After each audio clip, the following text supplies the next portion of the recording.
around. You can either watch the 1 p.m. stream on Fox Local or Porsche on television. Have a fabulous Friday, everyone. I'll see you next week.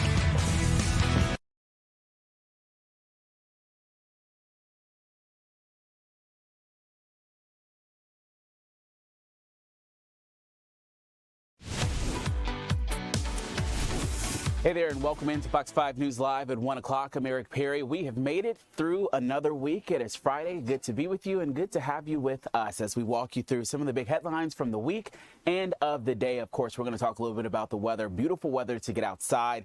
Going to be relatively warm. If you don't really like that summer heat just yet, well, you need to get used to it. And then, of course, we'll break down some of the national stories that we're talking about. A lot of people going on tours. A lot of celebrities are canceling their tours. We'll let you know just ahead. But closer to home, we want to start in Fulton County at the courthouse. You're taking a look at a mugshot here for a South Fulton police officer, or now we can say a former South Fulton police officer. This is Michael Cochran. He was in court this morning for a preliminary hearing as he's accused of sexually assaulting a woman after he responded to a call for a domestic dispute. This was going to be my story today. I was listening again and listening to the attorneys, but they have now decided to handle this and take a preliminary hearing. He waived that hearing this morning. He will now be forced to pay a $30,000 bond and wear an ankle monitor. Cochran also cannot work in security or law enforcement. If this case sounds familiar, is Cochran was accused of pulling into a Shell gas station for a suspicious person. They say that he found a woman there that matched the description, who actually had an arrest warrant, an active warrant out of DeKalb County. He arrested her, put her in his patrol car. According to the arrest warrant, at some point, he on the way to the jail, he stopped, went over and got out of the patrol car and forced the woman to perform sexual acts before continuing to that detention center. Investigators say they also found that he deliberately and intentionally turned off his body camera there. But again, while he was there for the court appearance, he did not actually go before the judge. His lawyer did, talking with them, waiving that right there. $30,000 bond, ankle monitor, and he cannot work in security or law enforcement. Continuing with law enforcement, an off-duty officer this morning was injured after alleged drunk driver ran right into him. Take a look at this video here. It happened around 5:17 this morning as that off-duty officer was doing a patrol stop, an off-duty job there. There's a lot of construction going on this morning in the area, and they're saying that a driver, Desmond Brown, 34 years old, reportedly went out of his lane over a median and crashed right into the front of a marked patrol vehicle. They say it had its emergency lights activated there.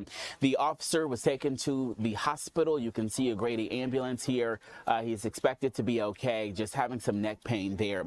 Here is what is really concerning on top of all of this. The breath symbolizer, or the breathalyzer test that they did there, 0.208. That is more than double the limit that is supposed to be there. So thankfully this wasn't worse than it was. But again, this was at Juniper and 6th Street. There's a lot of construction going on that's been happening in the area. So that off-duty officer was working that particular job, and thankfully he is expected to be okay. That's just some of the things that we are working on. I want to bring in Tanya Mendoza with our assignment desk. Tanya, a lot has happened in the past 24 hours. And Tanya, I know we're going to start with a disturbing story. We're learning now the identity of a woman and I believe a child that was killed as a result of the DeKalb County police case. That's right. That one over there. Yeah, actually breaking news on that right now. We just got a press release with an update on that story. I'm asking Cal to bring it over, but I'm going to just turn to my screen right here and read you some details. So yes, Kevin Stewart's out on this story right now. And if you remember yesterday, we had, I think in the 3 o'clock hour, some breaking news where we heard about a chase that may have ended. We sent our helicopter, and we ended up sending a photographer. It was a big deal in DeKalb County. Basically, this is what they're saying right now, that police officers located a reported stolen vehicle yesterday in the area of Snapfinger Road and Panola Road and attempted to conduct a lawful traffic stop. The driver, now identified as Joseph O'Day, 18, refused to comply and fled at a high rate of speed, leading officers on a pursuit while traveling westbound on Covington Highway near Miller Road. The vehicle lost control, crossed into oncoming lanes, and left the roadway, striking 2 pedestrians before coming to a stop, colliding with a tree. Tragically, Antoinette Catchings, 56 years old, was pronounced deceased at the scene. A second victim, a 14-year-old male, sustained serious injuries and was transported to a local hospital where he is currently listed in stable condition. Arrest warrants have been obtained for Joseph O'Day, and there's a bunch of charges listed here, Eric, including homicide by vehicle, first degree, serious injury by motor vehicle, fleeing and attempting to elude a police officer, theft by receiving stolen property, motor vehicle, reckless driving, no driver's license, failure to maintain a lane, theft by receiving stolen property, serious injury by motor vehicle, and homicide by vehicle, second degree. So Kevin's going to have much more on this. This press release just came to us within the past 5 minutes. So that is new on that case, and we'll have more later today.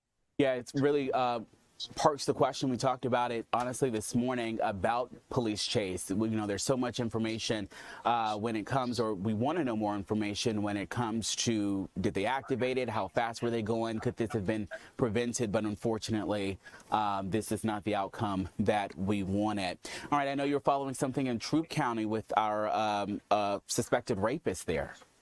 That's right. Doug Evans, our reporter Doug Evans, is he pitched a story this morning because the Troup County Sheriff's Office let him know about it. But basically, it sounds like they were investigating a rape case that involved somebody who was 10 a while back. And while investigating this rape case, another victim came forward. So after that, they arrested a man by the name of Jake Sweat, 45, of Hogansville.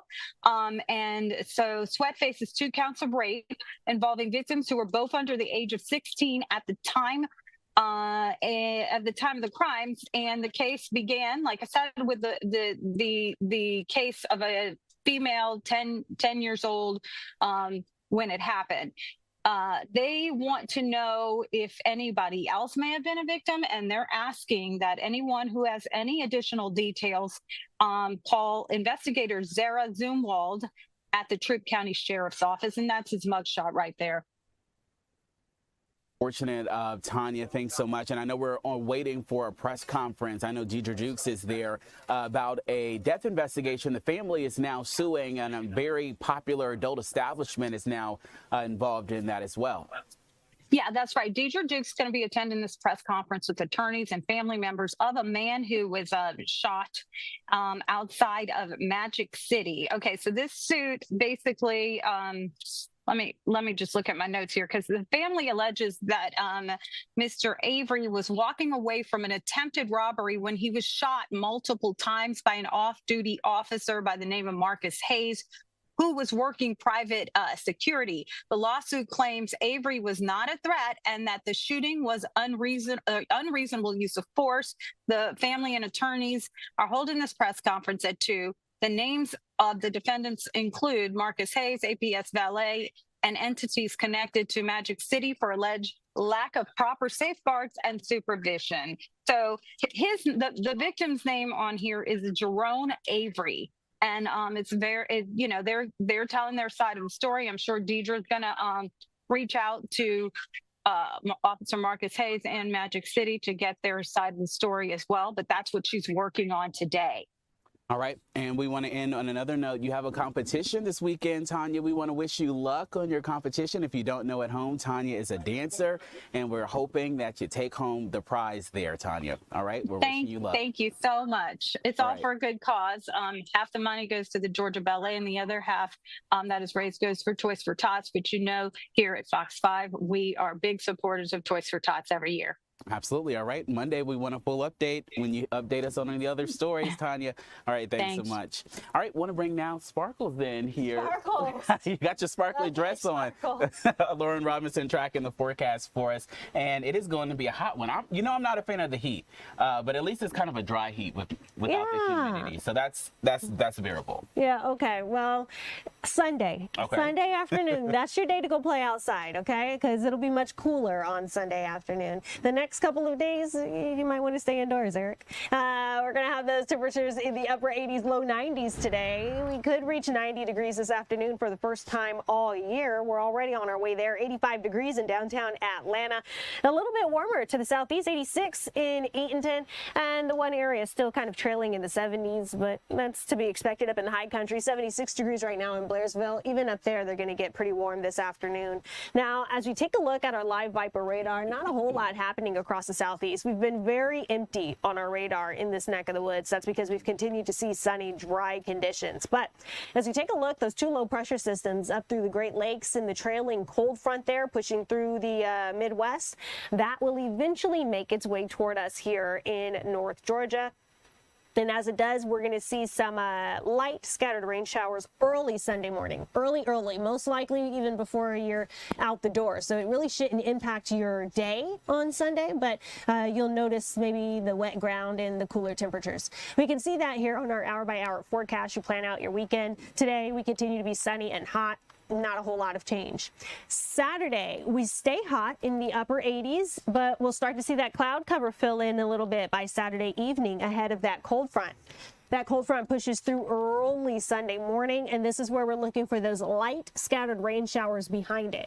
Light scattered rain showers, meaning we're not expecting a whole lot of rain, maybe trace amounts in metro Atlanta, maybe a quarter of an inch off to the northwest, but most of these showers will likely be gone by the time you're leaving the house. We're looking for these rain showers mostly between maybe 2 a.m. to around 7 a.m., and then they're out of here. And even behind that, we're going to get some afternoon sunshine on Sunday. So your day's not going to be a washout, but it will certainly be a bit cooler.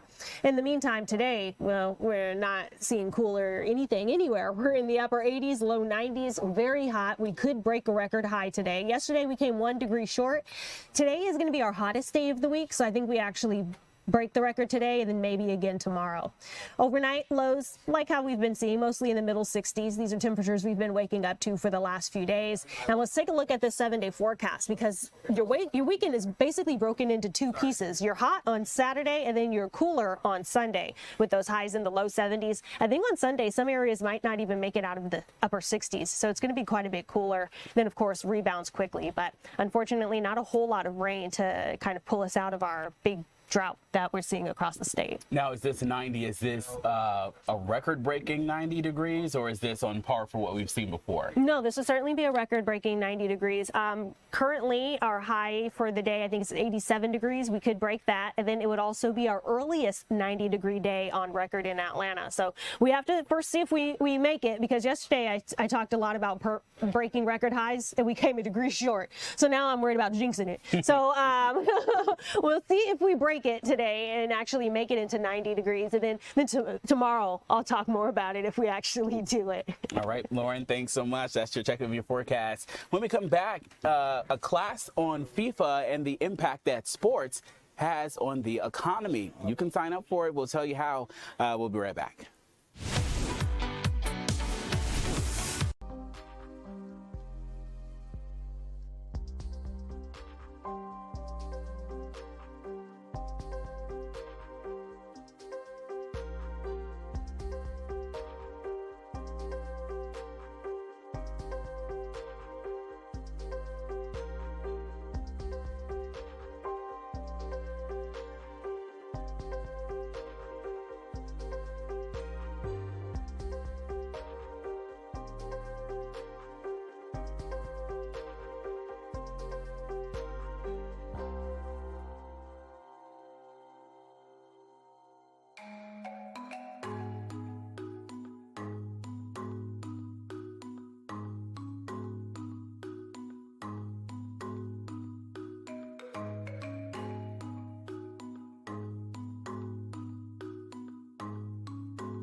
Welcome back on this Friday for Fox 5 News Live. I'm Eric Perry, guiding you through this 1 o'clock hour there. We're going to talk FIFA. We have a couple of stories to talk about, but first we want to talk about Emory offering a class that's going to examine the impact on the sports world. I want to bring in Dr. Carl Sutler there. Thank you so much, first of all, for joining us here. But when we hear about a class on FIFA, walk us through really the point, the goal, and the rationale behind it. Yeah, no, thanks for having me, Eric. So I teach a version of a sports history class every spring semester, but this year was too special not to hone it in a little bit. And so I collaborated with my colleague, Dr. Karita Brown from sociology, to really think of how we could integrate this class into a campus-wide initiative that we call Footwork. That really centers Atlanta's space in the global soccer world. And so we aren't just reading history this semester, but we're living it by using the 2026 World Cup as a real-time lab for our students. Through some of the things that you hope that the students will take out of this, what are some of the things that you guys will examine? I mean, you will have a first hands-on view, and especially how it's going to impact Atlanta. We're already seeing the changes that's coming to Atlanta to even get ready for it. For sure. Yeah, I try to remind my students regularly that sports does not exist outside of power, right? That it is an extension of it. And so it's always important to understand how these kinds of mega events can be the primary engines for economic shifts, political statements, cultural identity. And we've seen this, right? On the local level, you know, some of the good work that's been being done by the ATL 26 Human Rights Plan. Mayor Dickens has reiterated that the goal this time is really to ensure that the World Cup happens with Atlanta and not to Atlanta. And so we're studying to see how the city is attempting to protect its most vulnerable in these spaces as well, right? We want our students to ask and consider the tough questions about who gets a seat at the table and whose community is being remodeled to make room for the spectacle. I know you've been studying this for so long. This is your expertise. Can you talk a little bit about the comparisons between the 1996 Olympics that we saw getting ready for that huge here in the city of Atlanta, and how we're getting ready for this? Is there similarities in comparison there? Yeah, for sure, right? I mean, we're joining Los Angeles as the only what we called a double crown city, right? We're the only U.S. city to now host the Summer Olympics and the World Cup. And we know from our lessons 30 years ago how this global sports event can rewrite the DNA of a city, right? We can think about the long-lasting impact, like having something like Centennial Park. I'm gesturing to it as if y'all can see it out the window that I'm looking out of. But also we think about like the buildings and, you know, the various construction projects that are tied just to this, right? Because after the events are over, those things are here. And so it's important to understand how these like global events leave a ripple through neighborhoods, right? And changing the landscape of Atlanta forever. Things I saw is that not only you're talking about who benefits, but who might be left out. What are we seeing in regards to who might be left out? Are we talking businesses? Are we talking people, classes of people? Can you break that down for us a little bit? Yeah, so I mean, you know, I'm always going to emphasize just how we are protecting our most vulnerable in these moments, right? And so some of the things that we see on paper that are being promised, such as ensuring fair wages for event workers, um, proactively addressing the needs of our unhoused neighbors in and around the city as some of these construction projects kind of take shape. Like those things are so important for our students to recognize because they have such a lasting impact on the city that they call home. And so those are just two examples that we kind of have been unpacking and how they worked in '96 compared to how they look now. As we wrap up here, what are you most looking forward to when it comes for FIFA? What is something that you're eager to see or you're eager to show your students? Oh man, I can't wait. I think, you know, for my students, I've been reinforcing all semester that I want them to walk out of the classroom and look at the world with a critical eye. I think there are lessons to be learned about geopolitics that are never bigger than the World Cup, right? We learned so much about the world. And so the class has really been about turning spectators into informed citizens around these headlines. And I also just want us to kind of take it in and think of the ways that it actually brings us together as well as a community, right? Literally the world is coming to the country in a time where, regularly we're telling the country not the world not to come in. And so I just think like that conundrum in this very moment is something important for us to actually try to find a positive in it as well.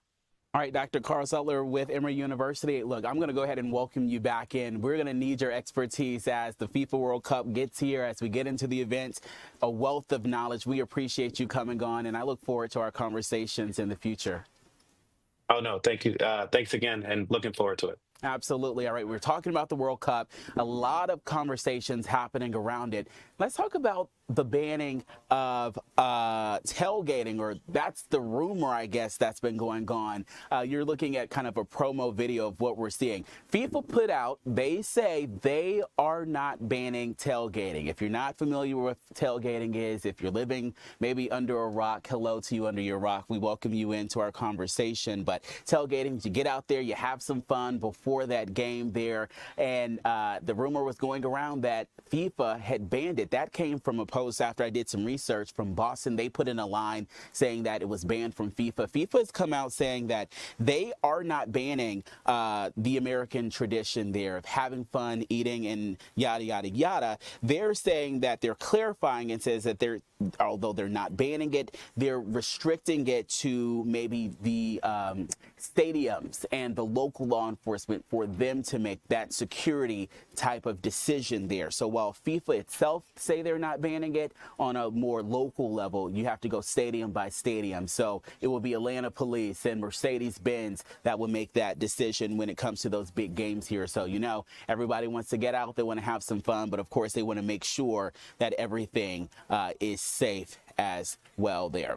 All right, we're going to go to our next story here. We're going to talk a little bit about Myrtle Beach, taking a live look there with one of our resort cameras. What a beautiful time to get out there. And not a lot of people, I guess all the spring breakers have washed back those kids, thankfully, back in school, so we can go out and have some fun ourselves as the adults. A good time for it. Natalie McCann talked with the Luxury Travel Report editorial director. Her name is Laura Ratliff, for some suggestions about affordable family vacations. Look, everything is high right now, from gas to traveling. So we're going to break down what you can do and maybe some affordable ways that you can get out and enjoy the family.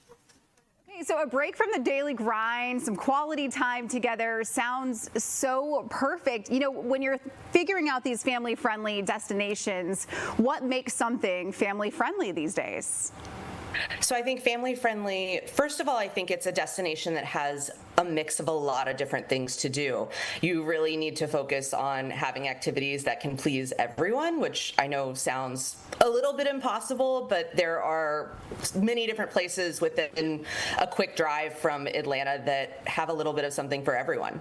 Okay, so you have so many amazing spots. There's so many standouts. Which is one that you would say, if we're looking for just an easy, long weekend being here in Atlanta?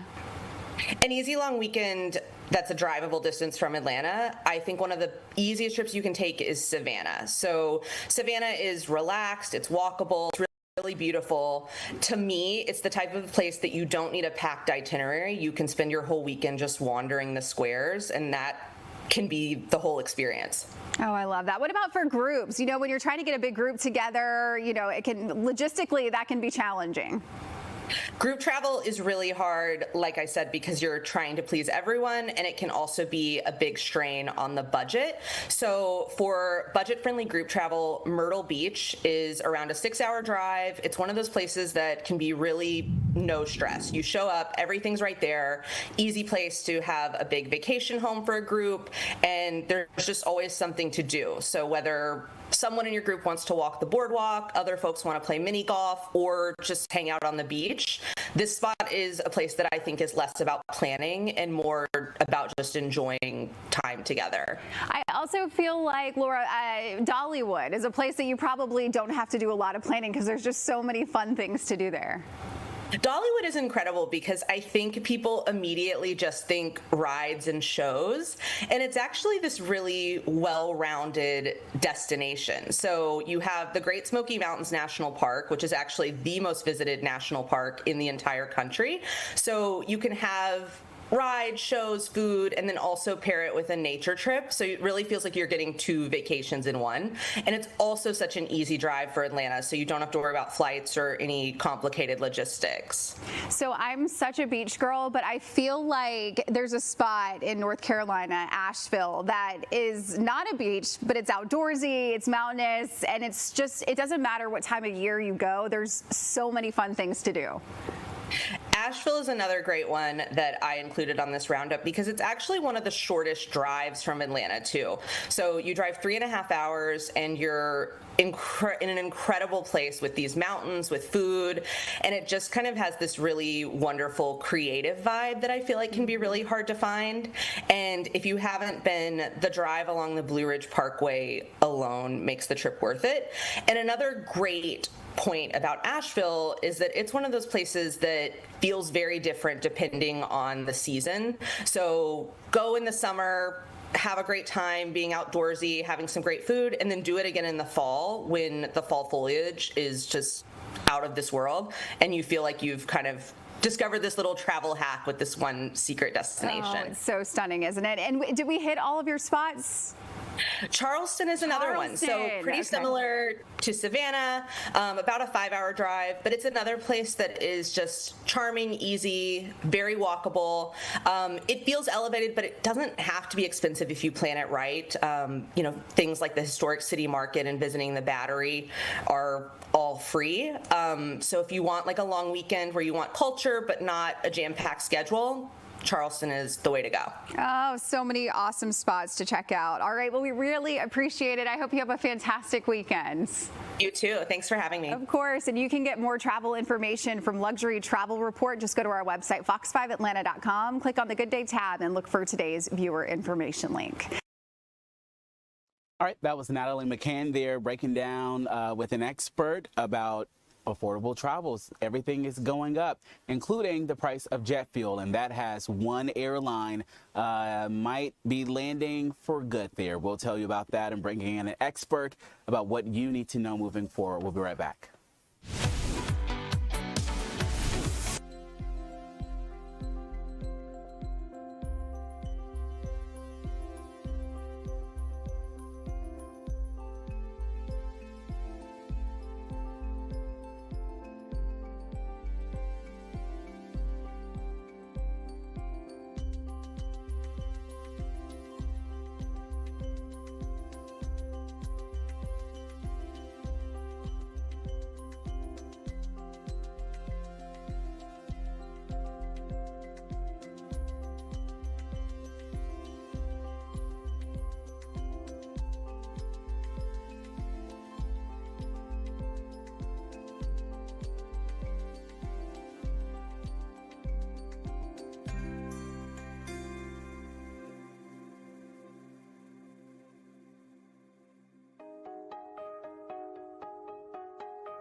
All right, welcome back. We are approaching the 1:30, the half hour here on this Friday, making it through another work week. We are almost there. Hey, do you have any vacations coming up? I know we just talked about it in our last segment, but a lot of people are booking flights. I have some flights that I need to look at and booked, and you might notice it might be a little high.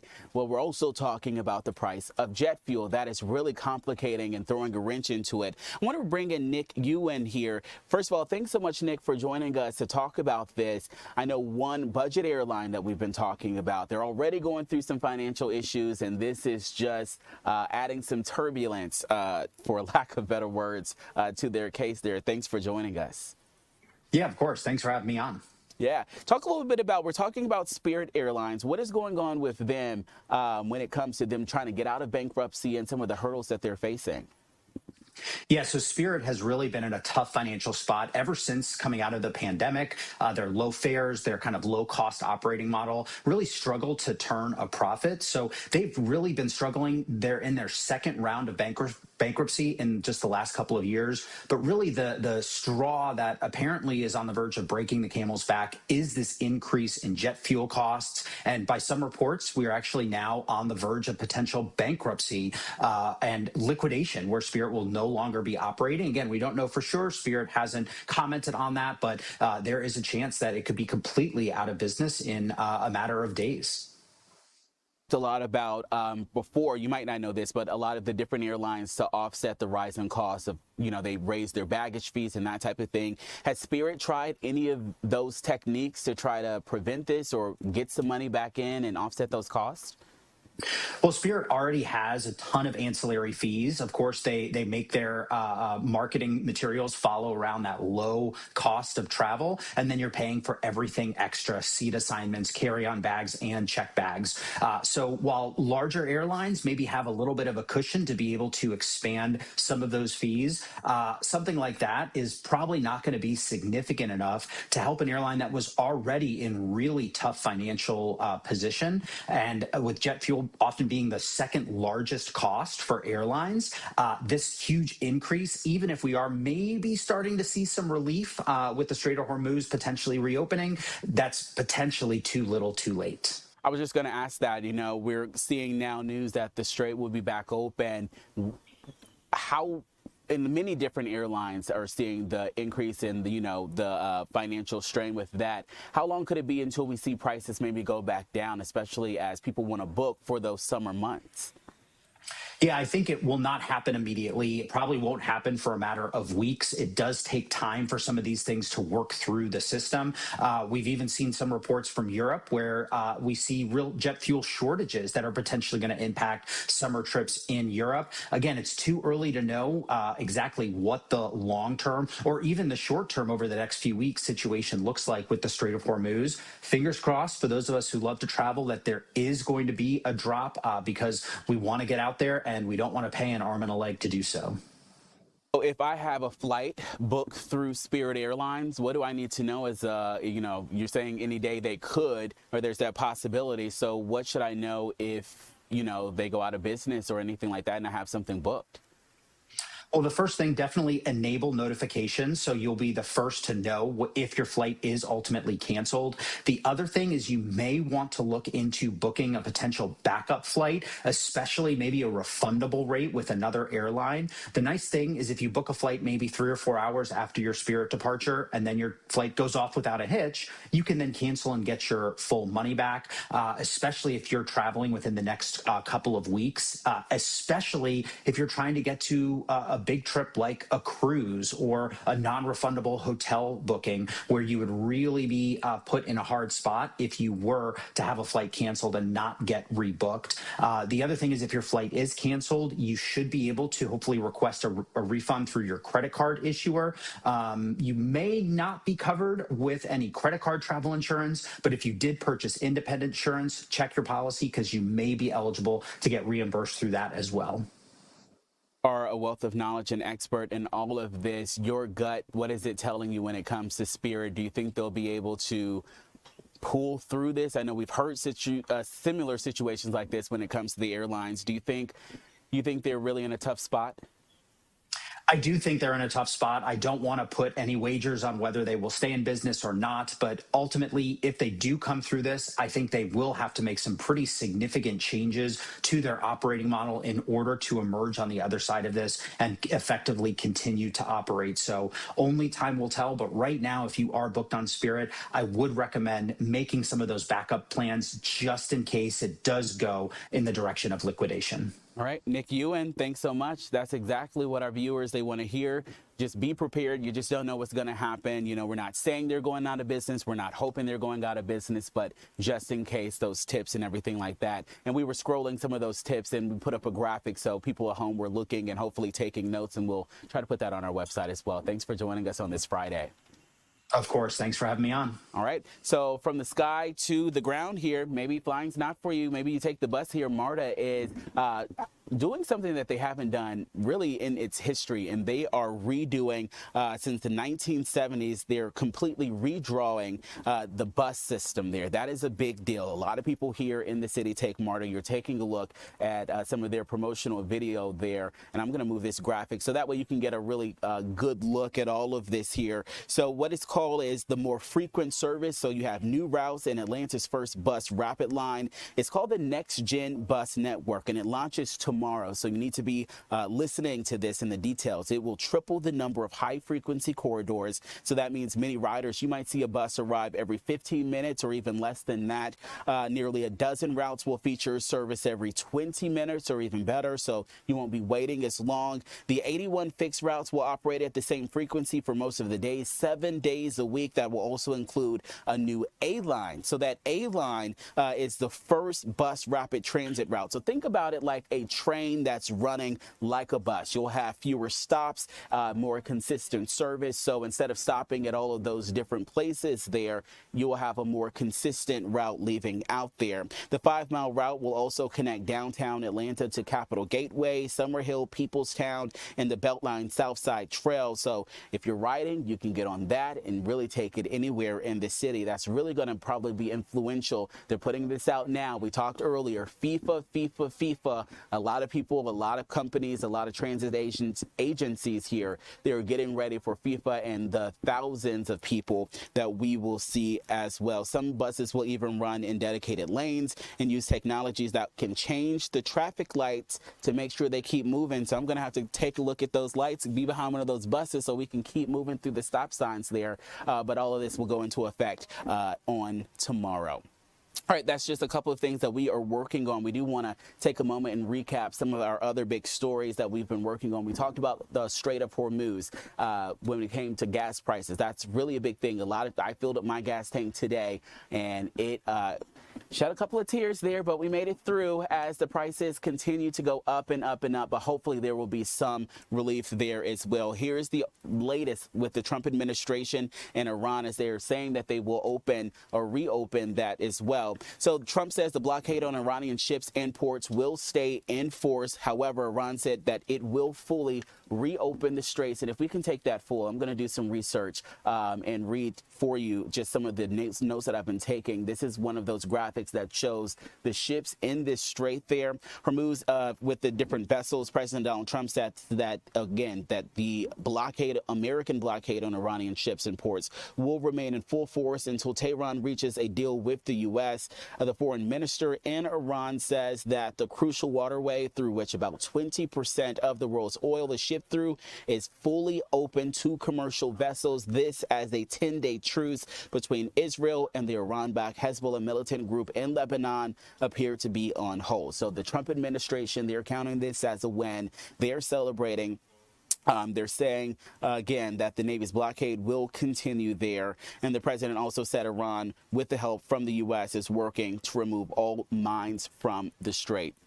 So that's some good news when it comes to gas prices and oil and travel. It really has a tentacle on so many different things, and that's caused an issue for a lot of people and a lot of people in their homes and their pocketbooks and traveling and that type of thing as well. All right, I want to bring in Sam Daniel. He has on his glasses there. I know he is ready to talk. Sam, good to no, put them back on, Sam. The glasses look good. These aren't even real glasses. They're just for blue You didn't have to tell us any of that. We didn't know. The glasses look good. Walk us through what's trending online. So the first story that's trending is the story we've been working on all morning. It's about a man who allegedly shot at firefighters who were responding to 911 calls. So since our Mark Teichner was on the story this morning, we have learned that a man actually did shoot at firefighters. According to police, it happened when they were responding to calls about the man's wife, who claimed she was injured in a domestic dispute. She said that the man, who has been identified as, and I'm going to make sure I get this name right, Anthony Bell, pulled out a gun, threatened her, and then smacked her, injuring her. She called for help. Firefighters responded, and that's when police say that Bell pulled the gun out at them and shot at them 2 times before they went to a safe place, called for help. Police responded, SWAT paramedics responded, and then they were eventually able to get Bell out of the house. And they have since charged him with multiple different crimes related to all of this. However, he has not been booked into jail as of last check, so we don't know the exact charges. You know, it's so unfortunate. A lot of the firefighters are going in not with the mindset that they're going to be on the defense. You know, they're trying to go in to help. So, of course, this probably is shaking up a lot of those people there. Another thing that I know a lot of people have been talking about, Sam, we talked about it this morning, people swarming the streets. We're talking 200 people at an Atlanta intersection. Walk us through that story. Yeah, so this happened on Sunday, but police just released video of it. It's something that we've seen multiple times throughout Metro Atlanta, different types of street takeovers. In this case, they say 200 people were around for what they're calling illegal donuts. So it happened in northwest Atlanta on James Jackson Parkway near Bolton Road around 1:30 Sunday. Police officers, including Atlanta Police and the Georgia State Patrol, responded to this, according to police. They didn't show up with their lights on. They said they got there, though, and then activated their emergency equipment, and that caused the crowd to scatter. So even though they originally said 200 people were there, only 20 people have been charged. They all face different types of crimes. They range in age from 15 to 25. So we have all their identities and everything online if you want to read more about the specific charges. But they said that they're not going to stop. Atlanta Police said this is the example that they are going to stop illegal street racing in the city. And there you can see they're all in a holding cell right there in their body cam video. I mean, that's a lot of people. We've seen that over the past couple of years, those street takeovers. They've done, for the most part, a pretty good job of cutting a lot of those down. We've seen them across Metro Atlanta. They've been taking over, but it's just so dangerous. You know, emergency vehicles need to go through that type of thing. All right, I want to end on a positive note here. It's going to be beautiful outside, hot tomorrow, but not as hot on Sunday, so you get a little bit of both there. What are some of the things that people can get out with their families and do this weekend? So I know, unfortunately, Eric, you and I both have to work, but there are several things that stood out to me. And one thing I love is food. So going on this weekend is the Taste of Atlanta 25th anniversary celebration. It's a one-night culinary celebration featuring top chefs. They were on our Good Day Atlanta earlier this week, so you can go read all about it and get tickets. We also, though, our Joyce Lupiani, who is enjoying a much needed day off today, creates this list that has everything from inside the metro to outside of the metro. So there is an indie film night going on if you're into that. If you want to get outside of Atlanta, there's some stuff in Woodstock, Saved by the Music. It's an ultimate 90s experience, so you can hear all sorts of 90s music if that's kind of your scene. There's also comedy shows, and there's a home and lifestyle designer showcase this weekend. I love going in random homes and just seeing what they're like, kind of like for some inspo. So you might catch me there. It's all weekend long, Thursday through Saturday. So lots of stuff going on that anybody can get out and do, and just head to the Fox 5 Atlanta homepage if you want to see the full list. This things to do list is on our homepage right now.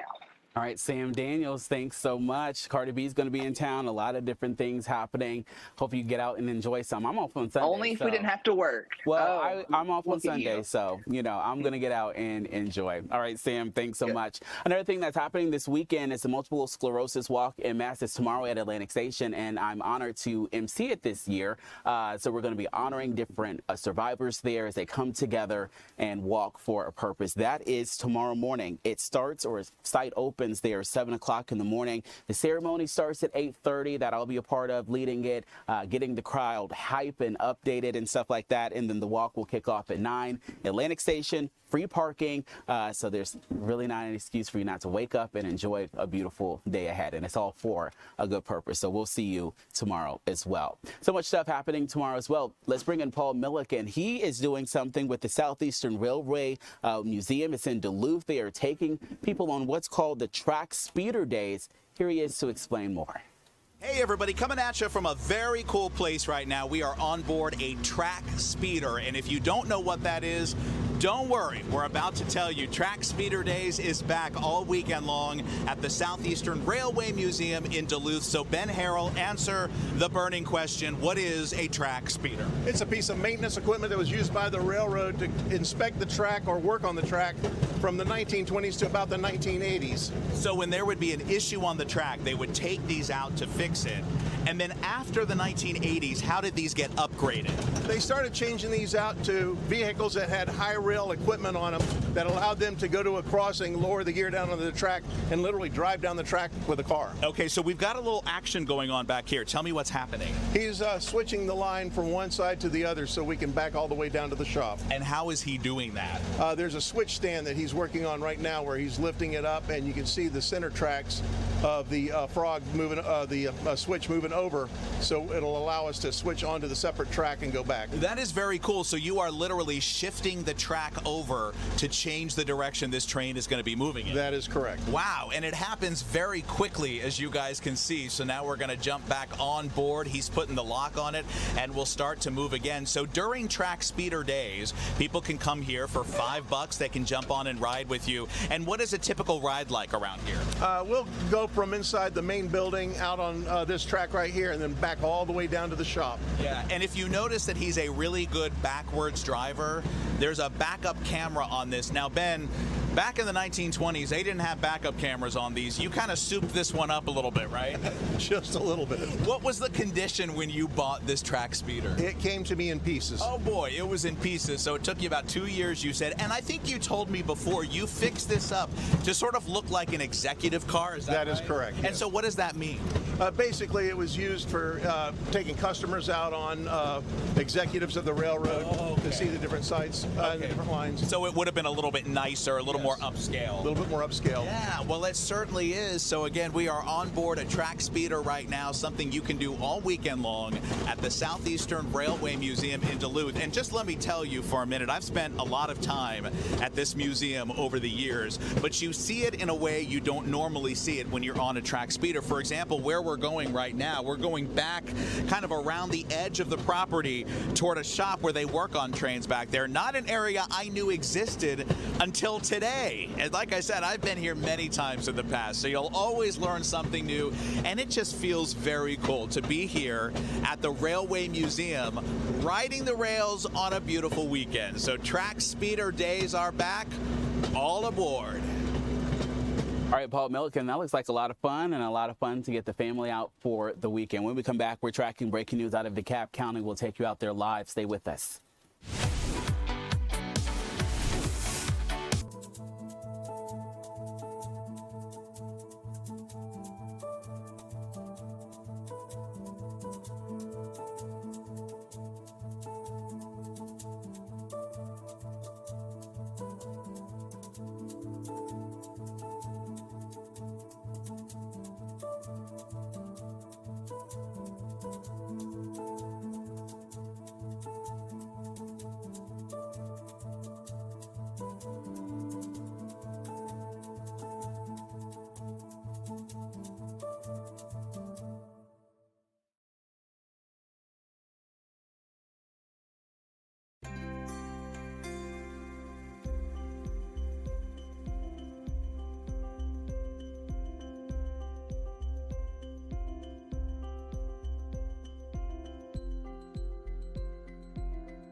All right, welcome back to Fox 5 News Live on this Friday. Some breaking news to get to. You're taking a live look. This is Citrus Court in Decatur, where we have now understood that federal warrants have been served in DeKalb.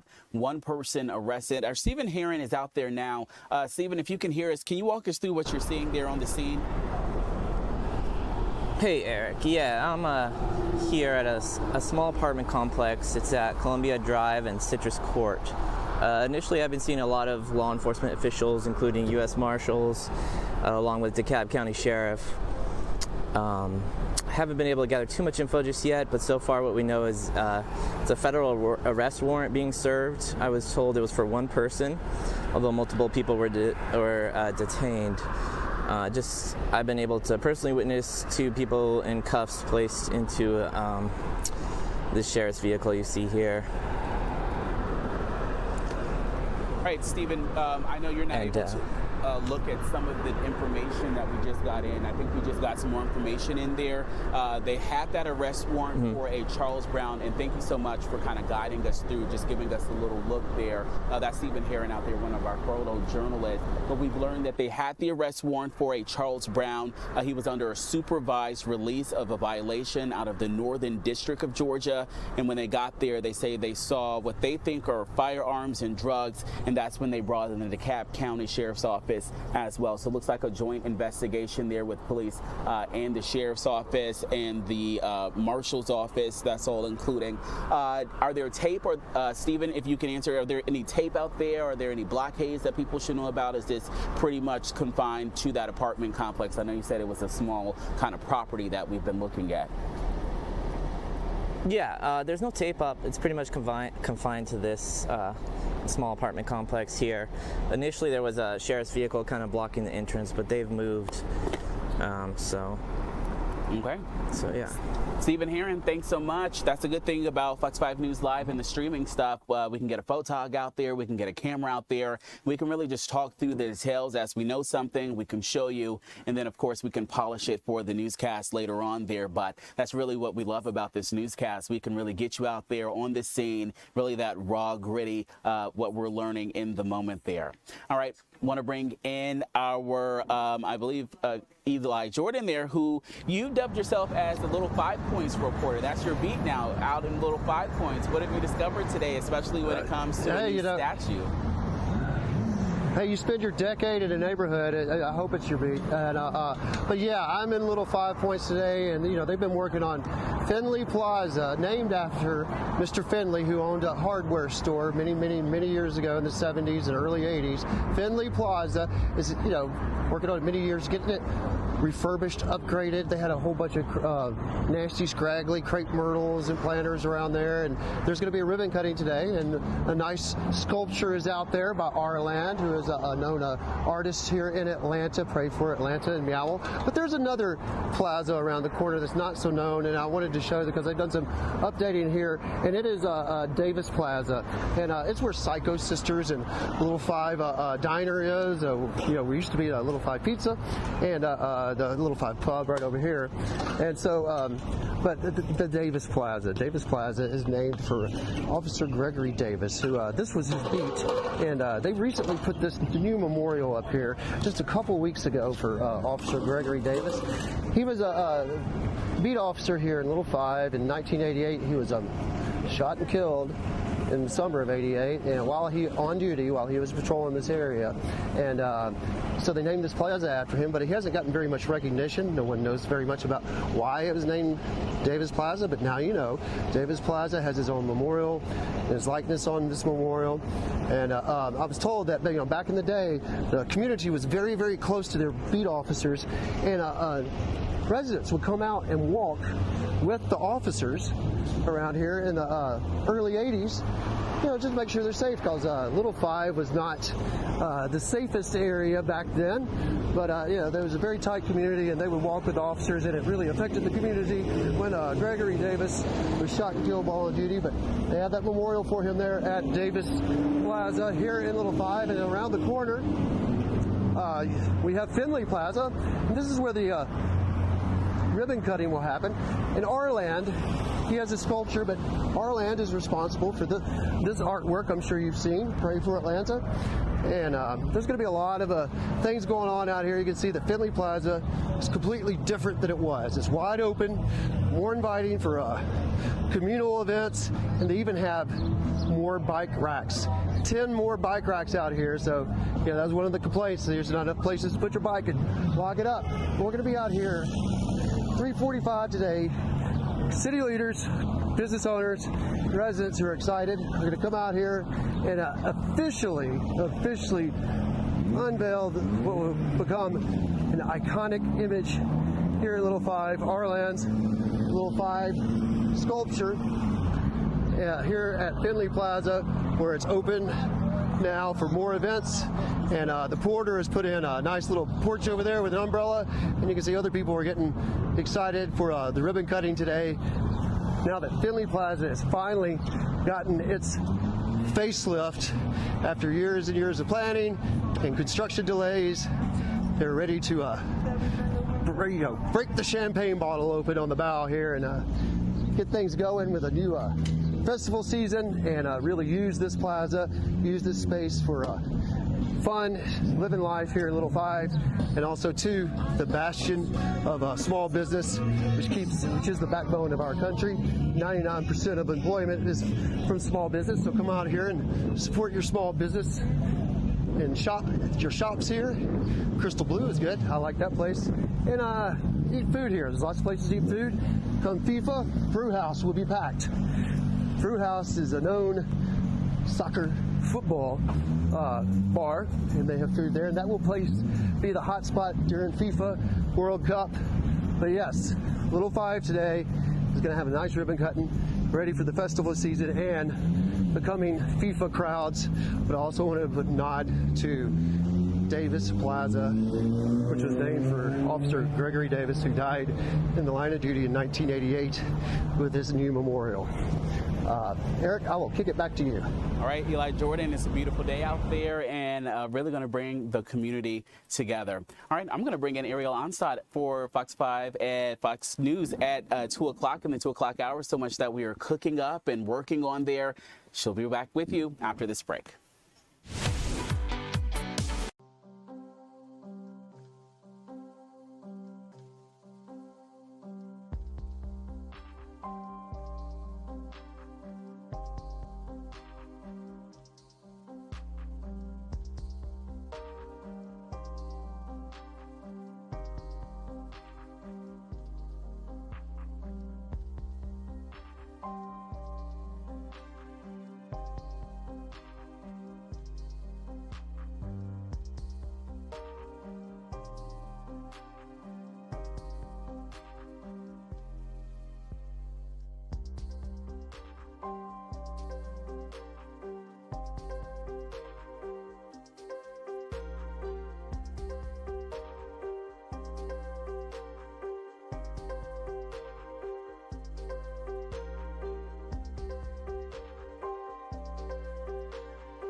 Welcome in, everyone. I'm Ariel Onstad. Thanks so much for being here at 2 o'clock. We are following a breaking story in DeKalb County where we're working to get more information about a raid that is unfolding. Now, information at this point is limited, but let's talk about what we know.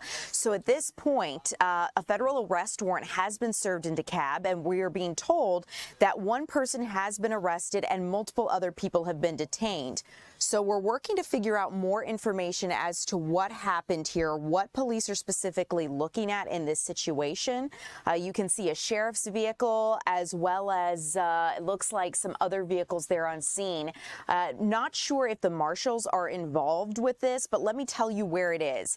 Citrus Court and Columbia Drive there in DeKalb County. So these live pictures from our photojournalist who's at the scene, and we've seen officers coming and going throughout this process. As we get any new information as to what police were looking for, what this was all about, we'll continue to keep you updated. But we have been following a lot of stories here recently in DeKalb County, so we're going to continue to keep you updated as that progresses. I also want to tease really quickly something that is set to happen straight ahead. We are going to be dipping in as it joins or as it begins live. You're taking a look at what will be unfolding. A news conference is set from the family of a man who was killed outside of Magic City here in Atlanta. The family of Jerome Avery has filed a wrongful death lawsuit and civil rights lawsuit here in Fulton County arising from that deadly shooting. You can see video of how that unfolded up in the left corner of your screen. But according to the complaint that was filed, Mr. Avery had been the victim of an attempted robbery and was walking away when he was shot multiple times by an off-duty officer working private security. Now, the lawsuit alleges that Mr. Avery was not a threat when he was killed, and the lawsuit names the shooter, along with the valet company and its leadership and other entities connected to Magic City, as responsible parties here. The lawsuit basically states that there were unsafe conditions created by putting an armed officer in a public setting without proper safeguards. So again, that is according to the attorneys that have been hired by Mr. Avery's family to represent them in this matter. And as we get more information and that news conference begins, we will keep you updated as we get new information. Really quickly, let's go through a story that we followed very closely last night because we are just getting breaking new information here this afternoon. The bystander who was killed in DeKalb County in a police chase is now being identified by the Fulton County medical examiner, DeKalb County medical examiner. The bystander who was killed is 56-year-old woman. She's been identified as Antoinette Catchings. And what we understand is that police were chasing a driver and that in a stolen vehicle, and then that stolen vehicle lost control and struck two pedestrians. One of the pedestrians was killed, that would be Antoinette, and then the other pedestrian who was struck was a teenager who's now facing serious injuries and is recovering in critical condition at this point. You can see our Skyfox 5 was live over the scene getting aerial images as to how this unfolded yesterday. Police have not released the identities of the driver, the passenger who was also believed to be in that vehicle, nor the teen who was injured while walking. But this is a very heartbreaking situation as that police chase ended in tragedy with a bystander killed. So we'll keep you updated as that moves forward. As we continue here, I also want to keep you updated on a couple other stories that we're following. Firefighters were shot at as they tried to help respond to a 911 call this morning. Atlanta firefighters were forced to retreat after a man allegedly opened fire on them during a domestic dispute call, and the suspect has been identified as Anthony Bell. He reportedly threatened his wife and fired a revolver twice at arriving first responders. A short standoff followed, and the suspect then surrendered to police and a heavy SWAT presence. We understand that nobody was hurt and that firefighters were able to move to a safe location and call for assistance, and that this ended without incident, but it definitely underscores the dangers that first responders can face while on the job. Also want to let you know about a coach in Hall County. A lot of you guys interested on this in this story on fox5atlanta.com. This coach that you see here on your screen has been arrested after being accused of filming under students' clothing. A Lanier Christian Academy football coach and teacher is in custody. You're taking a look just a bit ago at Joel Ernest Lulinski. He faces 27 felony counts involving female victims under the age of 16. The Hall County Sheriff's Office says the investigation is looking into these recordings and what exactly unfolded. But as we understand, the case started on April 2nd when a student told school officials about her suspicions. The school immediately alerted a Hall County deputy who was working as extra security there on the Lanier Christian Academy campus. That deputy then passed the information on to the agency's Criminal Investigations Bureau and got things started. Over the next 12 days, investigators found that this coach, they say, used his phone multiple times to take hidden photos or videos of children during normal school activities. The school says that this coach had worked at the school since 2019, underwent multiple background checks before and during his employment at the school. So no doubt this has concerned parents and school leaders on campus, and we'll keep you updated as that investigation continues. As we continue here at 2 o'clock, I want to continue with a story in Troup County here that we are following with our Doug Evans, because at this point, the Troup County Police, or Sheriff's Office rather, are searching for information about a suspect that they believe might have raped 2 children. Doug, absolutely horrible story here.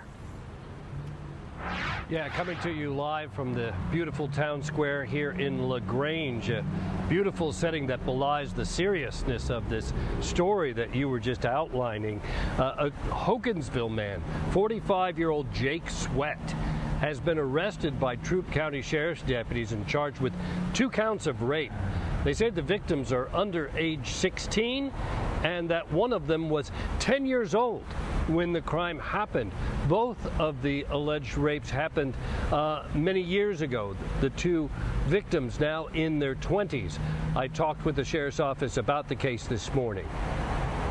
The time of the incident happened, one of our victims was around 10 years old, and it was reported to us early this year, and so there had been a lapse in time from when the actual crime occurred to when the victim came forward. And so the victims now, I believe, were in their 20s, and so there was that lapse. And once we found out about it, our investigators started looking into it, and we believe the first victim was 10 years old, and they started looking into the first case. And during the investigation, it was discovered that a second victim was a victim of Jake Sweat.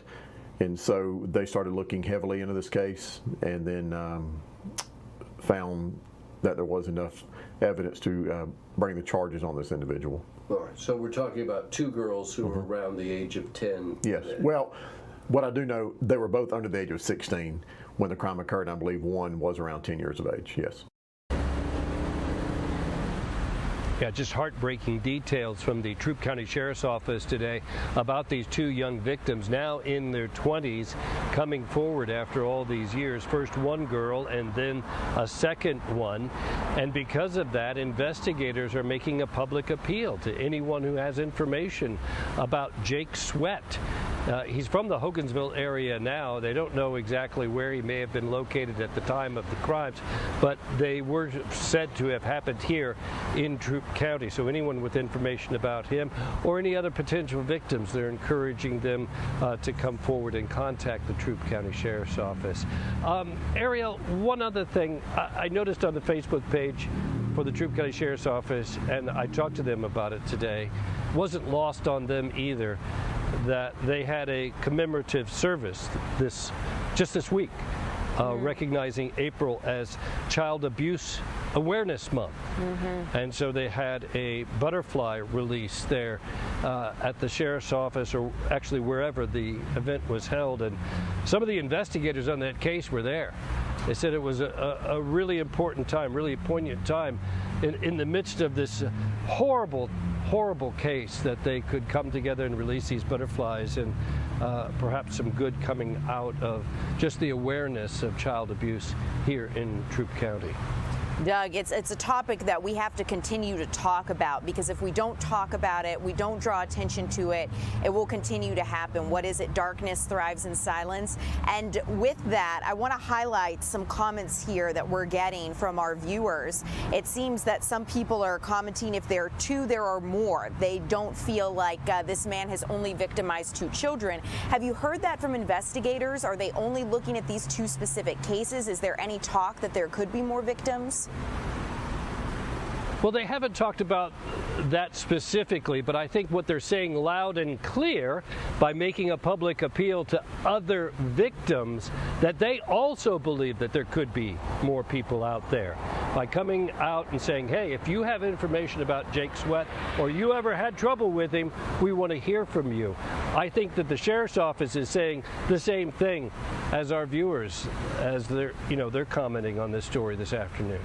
And Doug, I'm curious as well, and you may have highlighted this as you were talking about it, but I want to make sure I didn't miss it. So have investigators discussed at all his relationship to these 2 victims? Was it completely random? Was there an opportunity for them to encounter one another?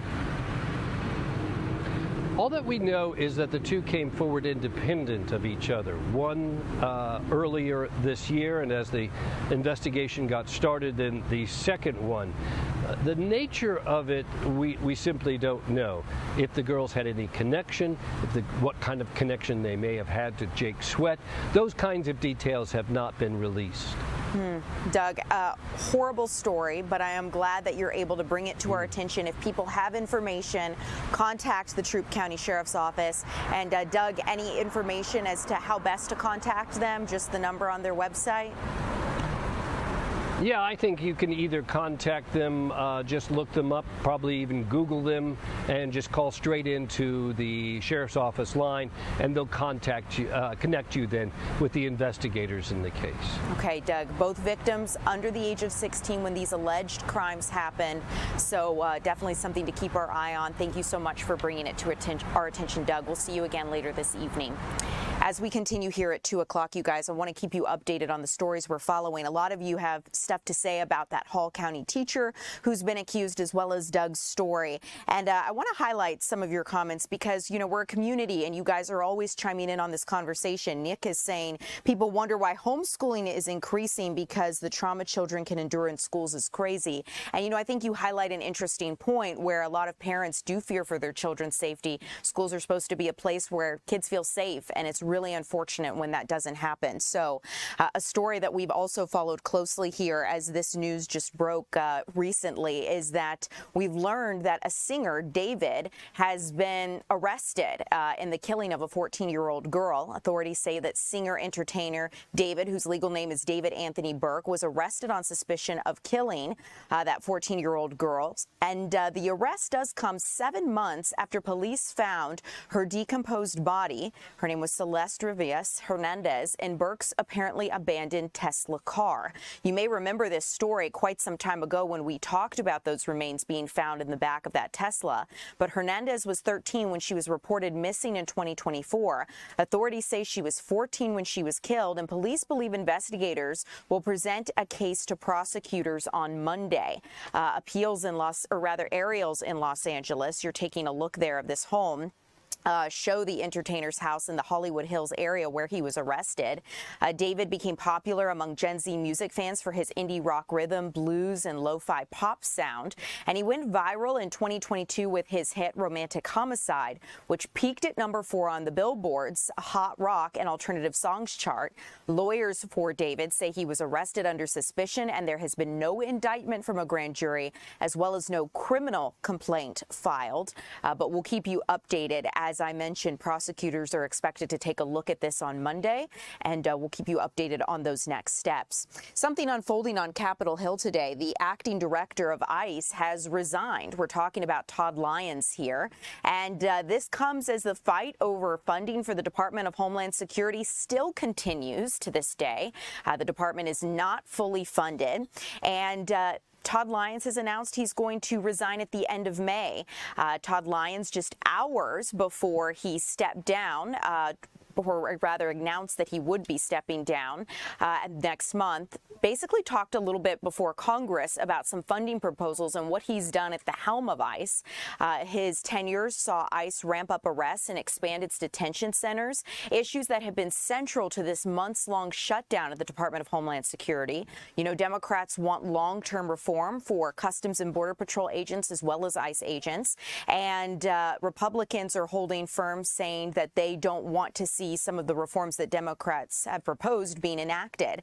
It's not clear if Lyons' resignation is going to win over skeptical Democrats to help fund the Department of Homeland Security, but House Republicans say they're moving ahead without Democrat support. They're going to use a plan to fund DHS called reconciliation. Now, that's easier said than done because President Trump is asking for a slimmed-down reconciliation bill, and some conservatives have been pushing to add some policy priorities like the Save America Act, which would overhaul voting requirements for federal elections here in the United States. Democrats claim that funding the Department of Homeland Security is not a top priority for Republicans. They're criticizing Senate Majority Leader John Thune for not taking a more active role in the negotiations. But top DHS officials say Thursday that this lack of funding is having a big impact on their preparations for the World Cup this summer. You know, it's something to think about. We are getting very close to the World Cup, and the Department of Homeland Security is responsible for monitoring a lot of threats here on domestic soil. So this is something that we're going to continue to keep you guys updated on. But speaking of threats, let's talk about this, because a controversial spy law that basically is a surveillance program used by spy agencies here in the United States is now being extended. The House voted to extend the program despite controversy.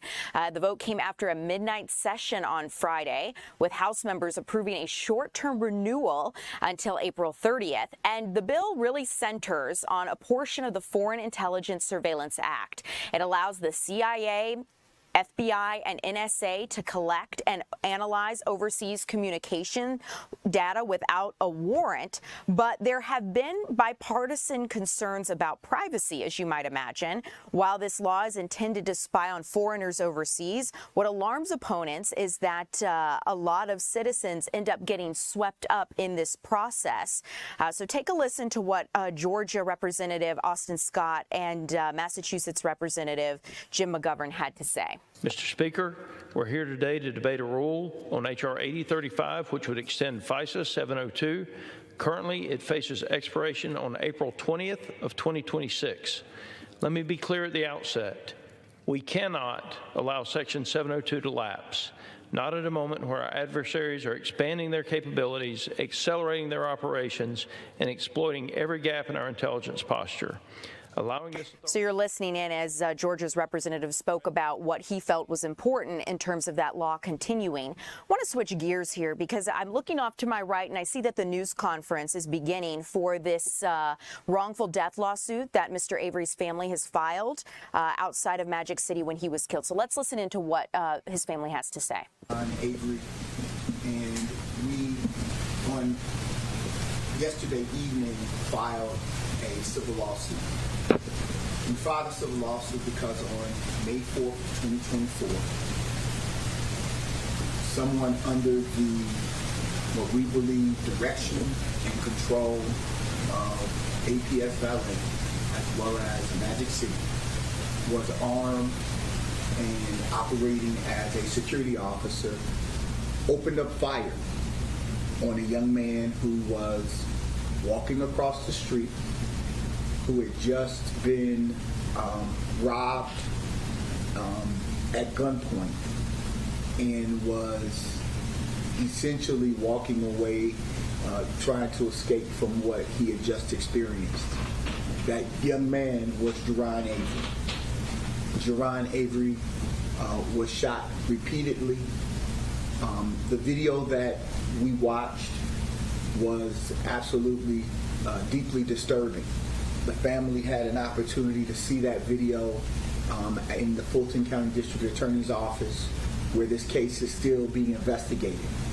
And what we witnessed was their loved one walking across the street after having been robbed, and out of nowhere, his body beginning to receive gunshot fire. And you could tell that he in no way knew that this was coming. He was not facing the person who assaulted him and who fired upon him. Instead, he was merely walking across the street when suddenly you see his body reacting violently towards the gunshots that ultimately ended his life. So we were, again, disturbed by the video that we saw, because it just unimaginable for someone to just begin shooting a person walking across the street. No warning. The video that we saw, Mr. Avery never turned back towards the shooter because he didn't know the shots were coming. There was no warning. There was nothing. No stop, no freeze, no investigation. Instead, it was open fire.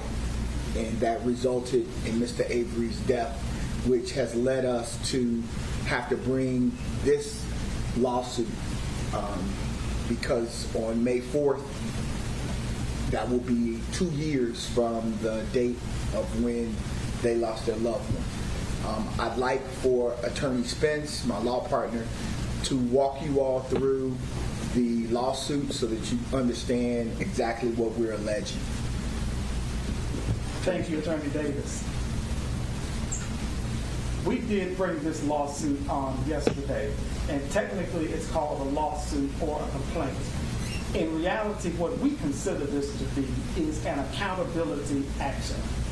Because on May 4th, 2024, a young man died needlessly. According to the medical examiner, this wasn't just any death, but was a homicide. As Attorney Davis mentioned to you, this young man is merely crossing the street when, according to the medical examiner's autopsy report, his body is riddled with bullets, shot 6 times from his shoulders down to his feet, literally. And we can only imagine, he didn't know these shots were coming. Maybe after he was shot the first time, he thought it was a mistake. But before he could even do anything to try to confront his attacker, he gets shot again, and again, and again, and again, for no reason whatsoever. We see a lot of this in the city of Atlanta, and sometimes it's easy to hear about someone being murdered, especially with a firearm. And we hear it and we say, that's bad, that's terrible that happened, and we forget about it. But we want to pursue actions like this so that we never become so accustomed in this city to hearing about one of our fellow citizens being gunned down that we lose the capacity to care. Now, the victim in this shooting, Jerome Avery, isn't somebody who will go down in the annals of history. He's not someone who will ever be widely known, perhaps other than through this lawsuit. But he was a young man who had a family, he had friends, he was loved, and the lives of those family members and friends are now a little less complete because he's no longer physically with us. So we filed this lawsuit to hold those accountable whom we believe are responsible for his far too early demise. So we've sued APS Valet, the valet service company that was providing services for Magic City and assisting its patrons in getting to the parking lot where they park and watching the vehicles that these patrons use to drive to Magic City. So it's our position that they were working in tandem. They were working together. They had a joint enterprise, APS Valet and Magic City. And as part of that joint enterprise, they hired this peace officer to work this extra job.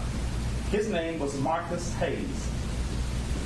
And Marcus Hayes, again, is a sworn law enforcement officer.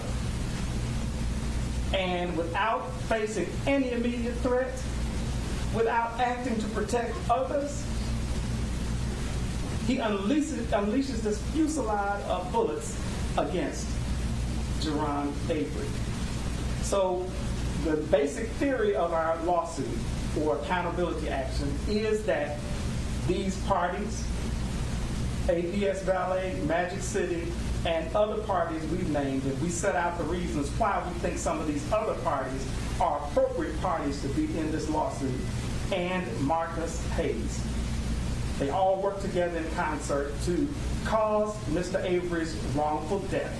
And you'll see that that is one of the counts of the lawsuit that we're bringing. And a wrongful death is just what it says. A death that is caused by a homicide where there is no legal justification for that death. And we always get asked in these kinds of news press conferences how much we're suing for. We know what the law says about homicide. The law says repeatedly that homicide should be expensive. But the family is leaving that to us and to a judge and to a jury to determine what financial accountability means in this case. Because what has happened here is something that can't be undone. The harm that's been caused can't be taken back. So they've taken something from Mr. Avery. They are powerless to get back. And that action should be costly for them. And it's our intention to do all that we can to hold them financially accountable for the harm that they caused Mr. Avery and that they caused this family. There are other counts in the lawsuit, battery, for example, that a battery was committed on Mr. Avery. Another count is that he suffered a violent injury as a result of what happened to him. But all of these different counts of the complaint flow from his wrongful death. And so we are here to take this journey toward justice with this family. And we intend to hold these parties accountable for this indescribable and absolutely preventable harm that they caused on May 4th, 2024. Attorney Davis. Thank you. So, as I mentioned, what we know right now as it relates to the criminal case is that it is with the Fulton County District Attorney's Office. They are investigating it. We have been in communication with them. They have met with this family. The hope continues to be that there will be a criminal prosecution. But for us, this is about full justice. We could not wait until the criminal matter was over because we are at the 2-year statute of limitations on May 4th. And so we had to bring this now in order to preserve the civil claim. And so we want to be clear that their first cause of action was to have the individual and any other individuals who directed this Marcus Hayes to fire upon their loved one to be held criminally liable for what he did. That means even though he is a post-certified officer, that he should be required to stand trial, to be arraigned, to be arrested, to go through the entire process that any other person involved in a homicide should have to go through. So we wanted to make clear that for this family, their first question was, who's going to prosecute? And that's why we met with the district attorney's office, and that's why we continue to make themselves available for any questions or anything the district attorney's office may have so that they can support the prosecution of the case. At this time, I'd like for his brother to share a few thoughts about Mr. Avery. Then he will be followed by his sister and then Mom. Justin. And if you all wouldn't mind saying and spelling your name for me. How y'all doing today? My name is Justin Avery, Justin Avery. I'm 1 year older than Jerron Avery, very loving young man. very outgoing. I'm in construction. I do a lot of work around Metro Atlanta, Virginia, down to Florida. Jerron works with me a lot. He gets up very early, 6, 7 o'clock, come out, and we do a great job in the community. I do doors, windows, fencing. He does landscaping, car washing. For him to leave how he left, I'm very upset. I'm glad to be with Attorney David and Bozeman to bring justice to this. To relive it today. I mean, it's been 2 years. You can only imagine what we're going through. I'm chuckling up now because he's very loved. Nothing in this world will bring his essence back, his smile. And that's why I'm gonna leave it at. I mean, he's very loved. He loves community. He's a family-oriented man. He always wanted a family. He can't get that no more. And so we're gonna always live with this. We're very known in the community as well. So I mean, we do a lot for the community. Very upset about the occurrence. But I thank everybody involved bringing this awareness so we can have justice for my brother. Thank you. Thank you. Hi, I'm Jasmine Avery. Jasmine Bridget Avery. I'm Jerron Avery's sister. And we've been going through it without our brother. Jerron was very well loved. He had a passion for basketball. He loved going to church and spending time with his family. And he's no longer here to do so. We're asking you, the community, to help us with bringing justice to our brother. And he's well meant. It's things that we used to do together that we can no longer do anymore. And it's been painful being here without him. And we need justice for our brother. Thank you. Thank you. Thank you. Mom. Hi, good afternoon. My name is Tara Avery, T-A-R-A, A-V-R-Y. I miss my son. I miss him dearly. I feel like he will be so missed.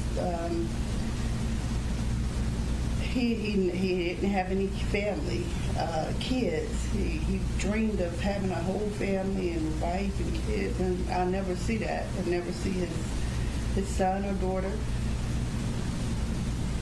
And it's just really been hard to get through this. Even though it's now, every time I think of him every day. I think of the good times we've had. We could laugh and smile and all the good times we've had. When he would tell me about his day, he would call me on the phone and check, Mama, how you doing? And I'm not gonna get those phone calls anymore.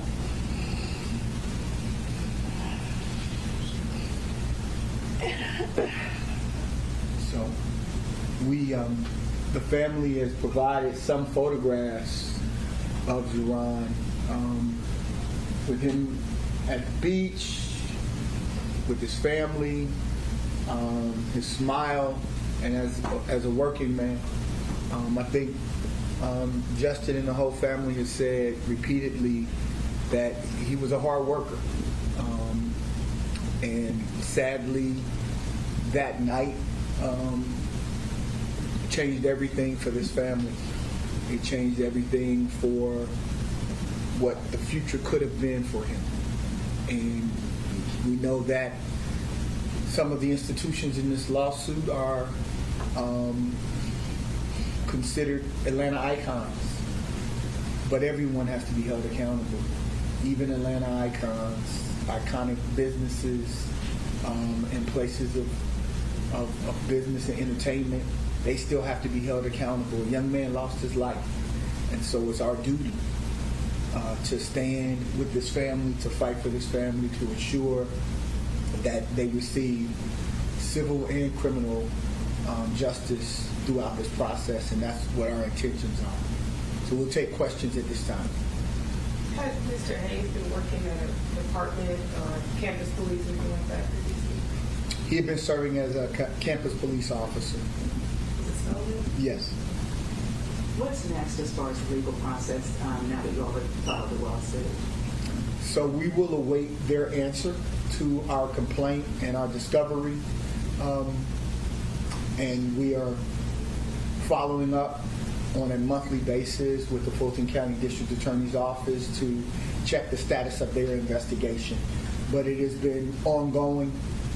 They have been very warm and kind towards his family, very open, allowing them, because one of the things that, having done this as long as we have, one of the things that is most troubling for families is not knowing what happened.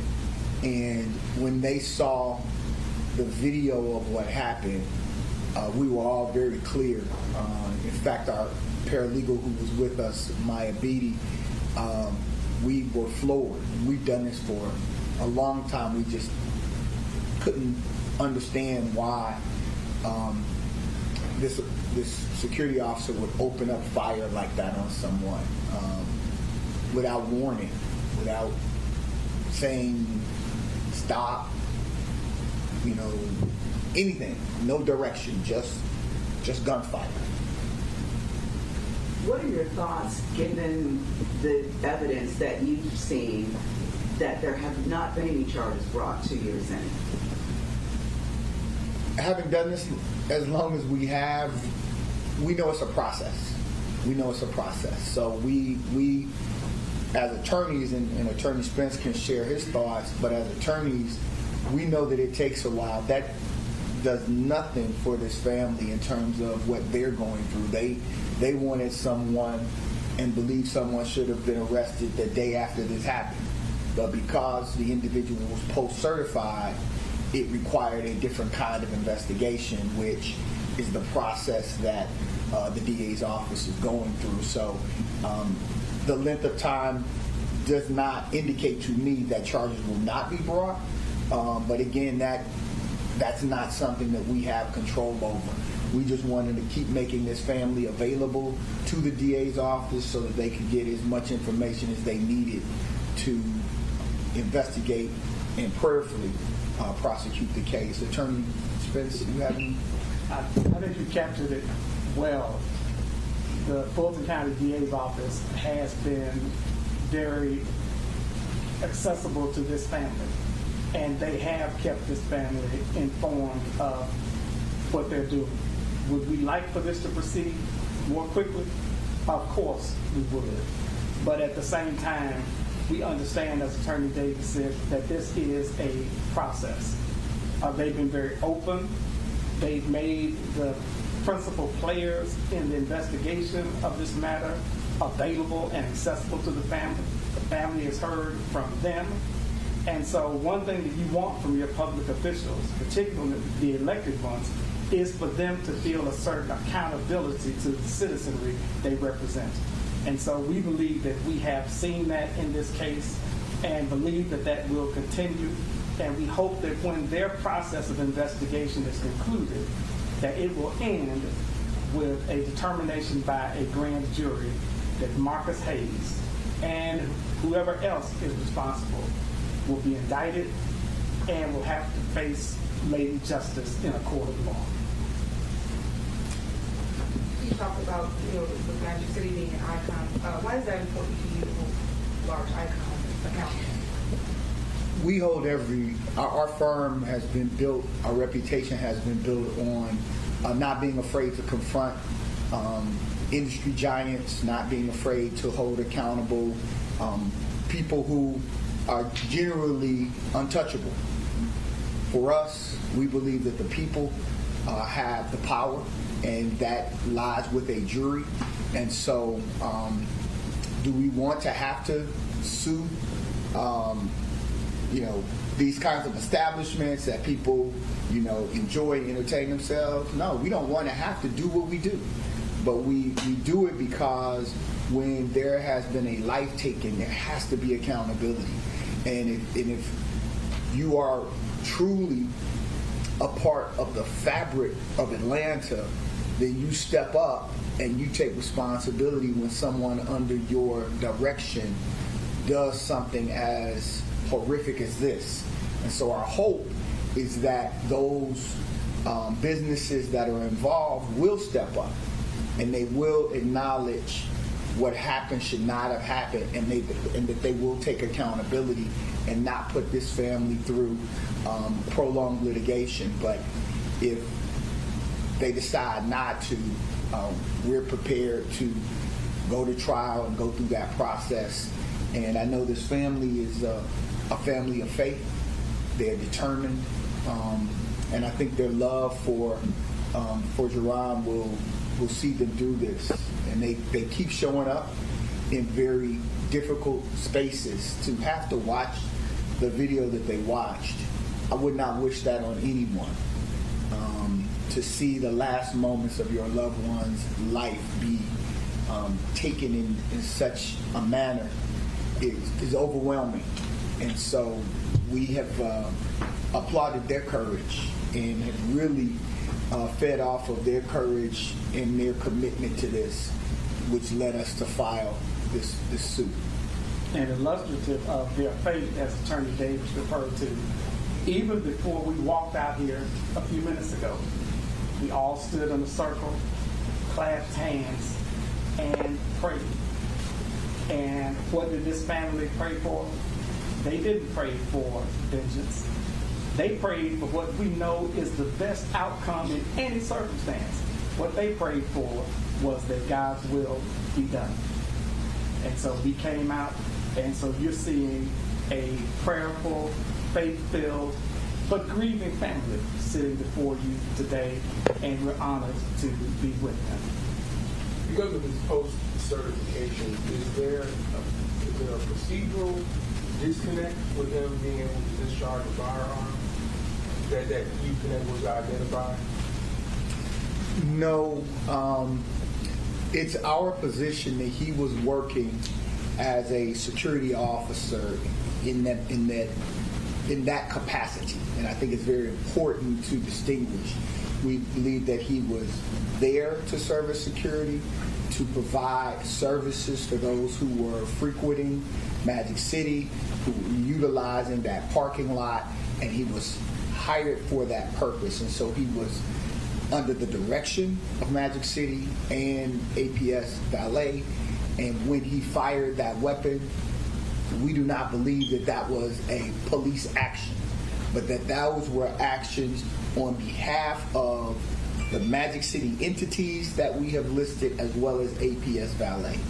And so we want to be clear that we are not considering what his actions were a part of any responsibilities he had as a campus police officer. Two very separate and different things. He was working this job at this time, and he presented himself as he was a security, as police, and his actions were, again, in the forward work of these businesses that hired him to do so. You know, he's still employed by Stone? We do not. We do not. Again, we have not involved Spellman in this matter. They are not cited. They're not listed here. We don't believe they have anything to do with this at all. So we did not want to, pull in that institution without any basis. All right. Thank you all so much. Thank you. We're going to leave this out if y'all want to get some close-ups. Okay? All right. So you're listening in as the family of Jerome Avery spoke about his death outside of Magic City back in 2024. In case you're unfamiliar with this story, it happened on May 4th, just before 4 a.m. And what Avery's family understands is that detectives reviewed surveillance video outside of Magic City, and there was an attempted robbery, and Jerome was the victim of that attempted robbery. A short time later, we understand that after that happened and that attempted attempted robbery occurred, Jerome was then later shot by a security guard, an off-duty officer working private security there at Magic City. And the lawsuit is basically alleging that Mr. Avery was not a threat when he was killed. It names the shooter as well as the valet company and other businesses and entities connected to Magic City, saying that they created unsafe conditions by placing an armed officer in a public setting without proper safeguards. You heard from the attorneys today as they are filing that lawsuit. They want to hold the security guard, the off-duty officer, criminally liable for Mr. Avery's death. You saw the emotions from his family as they spoke about his loss and how it has affected them as he has been killed nearly 2 years ago.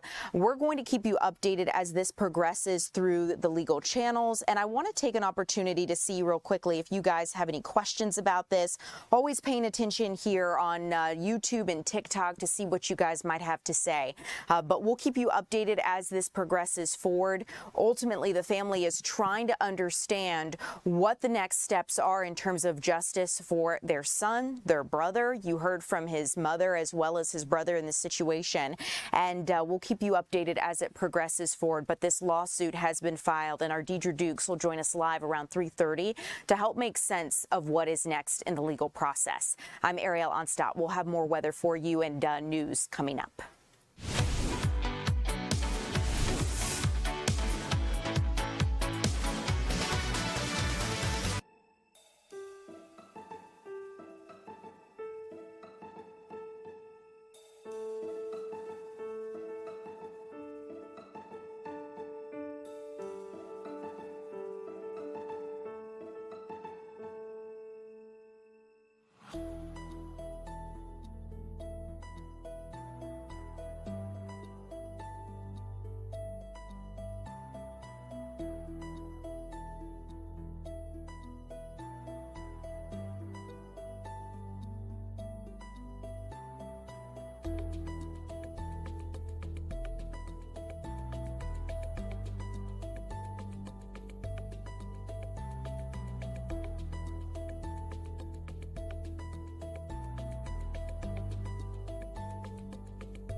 Welcome in, everyone. I'm Ariel Onstott. Thanks so much for being here. It is warm outside, and that warmth is going to continue. I actually just checked my app, my Storm Team app, and saw the UV exposure is close to 9. Incredible for the month of April. So meteorologist Lauren Robinson has what we need to know ahead of the weekend. Another very warm day in store as we see another afternoon with near record or potentially record breaking highs. Yesterday we came close. We missed it by 1 degree, but it was still hot out there. Today I think we get a little closer to breaking a record high, and the same goes for tomorrow. As we take a look at our live Viper radar, not a whole lot happening across the southeast just yet, but eventually this cold front will move its way eastward, and as it does, it's going to push through North Georgia early Sunday. That's going to bring some light shower chances during the morning hours and then cool our our afternoon temperatures. Now, as we take a closer look at what we'll be expecting, this is where we're going to see that cold front move its way in, but in the meantime, we're going to continue to be pretty dry and warm. So we go throughout our Friday, we see a lot of sunshine, temperatures in the upper 80s to low 90s. As we move into our Saturday, we start the day with more sunshine, but by the afternoon, a little bit of cloud cover is starting to fill in ahead of this front, and the front finally approaches North Georgia late Saturday night into early Sunday morning. Behind it, we're going to see some light scattered rain showers. Those are very brief, likely out of the area by the time most of us are getting out and about Sunday morning. And then by Sunday afternoon, we're even seeing some late day sunshine. That sunshine not going to warm us up too much as those highs max out in the low 70s. Here's a closer look at what we're expecting. We go through the rest of the day today, lots of sunshine, temperatures in the upper 80s, low 90s, abnormally warm for this time of year. This is where I think we could break record highs. As we go into the evening, we're staying in the 70s by bedtime, and as we're waking up early Saturday, we get that early sunshine, early temperatures in the middle 60s, and then during the afternoon is when that cloud cover starts to fill in ahead of that front. Now, despite that afternoon cloud cover tomorrow, we're still going to see those temperatures in the upper 80s. It's still going to be another warm day because this is still ahead of the front, even despite that cloud cover moving in. But then we go into our Saturday evening. Here's that frontal boundary. It comes through by early Sunday morning. We're seeing these scattered rain showers, but you'll notice it kind of fizzles as it moves its way eastward. This is why we're not expecting any sort of severe weather or heavy downpours, and most of this is likely out of the area by the time we're getting out and about Sunday. This will come through between midnight and maybe 6 a.m. or so. By 9 a.m., the showers are moved out, and even by the afternoon, we're seeing some afternoon sunshine. So your Sunday afternoon will be nice and dry. You're just looking at those cooler temperatures behind that front. In the meantime, today, lots of sunny skies, abnormally warm, upper 80s to low 90s. This evening, we stay pretty warm, even during the overnight hours, with our overnight lows only in the middle 60s. So let's take a look at the 7-day forecast. Today and tomorrow, these are going to be our days where we potentially match or break record highs. Then that cold front comes through this weekend. We get some light rain showers early Sunday. By Sunday afternoon, we're seeing some sunshine, but you'll also notice that drop in temperatures. Low 70s only sticks around for one day. We rebound quickly, and then we're back in the middle 80s by the middle of next week. Thanks, Lauren, for giving us the update on the forecast there. We're definitely going to need the sunscreen this weekend as we're out and about. It is a busy weekend, a lot of activities going on, so make sure you stay hydrated. Okay, as we gear up for 3 o'clock, we have about a couple minutes before the 3 o'clock starts. Let's talk about what is happening with the war in Iran, because at this point, we do have some good news in the sense that the Strait of Hormuz has reopened. The ceasefire agreement is holding between Israel and Lebanon and United States and Iran, but time is running out to make a long-term peace deal. So let's get into it, because the Strait of Hormuz has been declared completely open, and President Trump says that the U.S. naval blockade of Iranian ports is going to stay in full effect until a final deal is made. A second round of in-person talks could happen this weekend in Pakistan, and President Trump says he may go in person to help seal the deal. The president of the United States may go to Pakistan to help with that. The president says any deal with Iran must ensure they never develop a nuclear weapon. And U.S. officials are reportedly discussing the release of billions of dollars in frozen Iranian funds and assets if Iran were to agree to give up its stockpile of enriched uranium. Now, the White House would not confirm or deny that reporting, but it says productive conversations with Iran are continuing as of now. Now, today's announcement comes as dozens of heads of state gathered in Paris for the reopening of the strait. UK Prime Minister Keir Starmer actually welcomed the news, but says more work is needed to help keep the strait open. He spoke a little bit about that with heads of state. So let's actually listen to what Keir Starmer had to say there before those heads of state as he stands there with the French president. Thank you very much, Emmanuel. We just had a very productive meeting, bringing together 49 countries around a very simple message and proposition that the world needs the Strait of Hormuz fully open because that is how we keep prices down for our people and stop the global economic damage. So we've all agreed, there was real unity in the meeting that we've just had. We want to see a return to talks and a lasting agreement, including the reopening of the Strait. We welcome the announcement that was made during our meeting, but we need to make sure that that is both lasting and a workable proposal.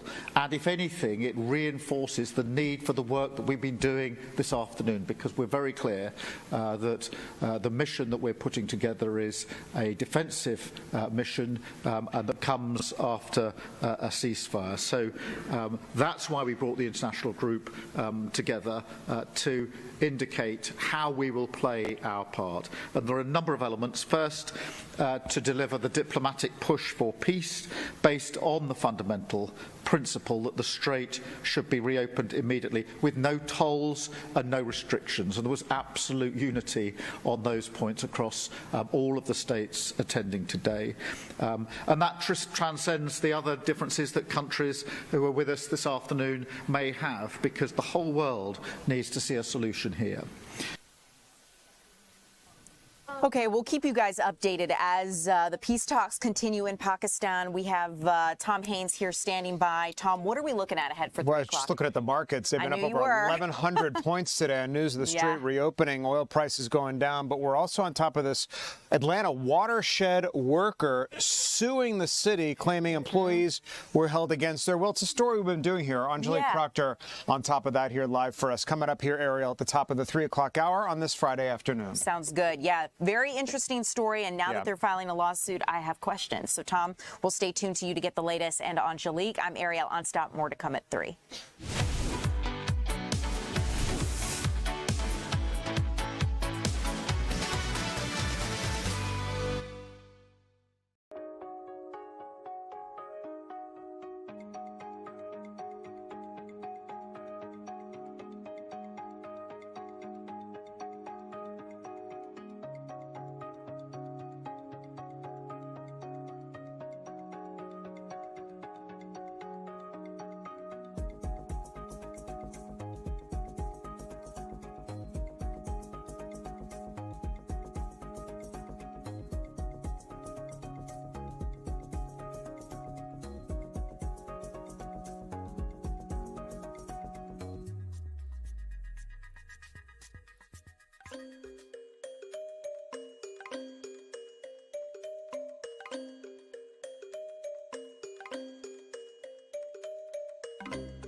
Welcome to the 3 p.m. streaming hour here on Fox Local. So happy you're with us on this Friday afternoon.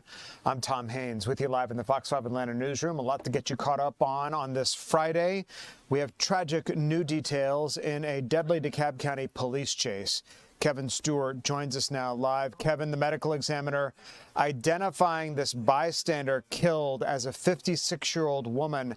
Tell us more about what police are telling you this afternoon. Years old. Her name is Antoinette Catchings. She died on the scene. We also have a name of the suspect. He is 18-year-old Jeffrey O'Day. He is also being treated at the hospital, along with another victim in this, a 14-year-old teen. These victims here just mind their own business. You saw this breaking yesterday on Fox 5. This all happened around 3:30 yesterday afternoon. Police say Jeffrey O'Day was spotted in a stolen car.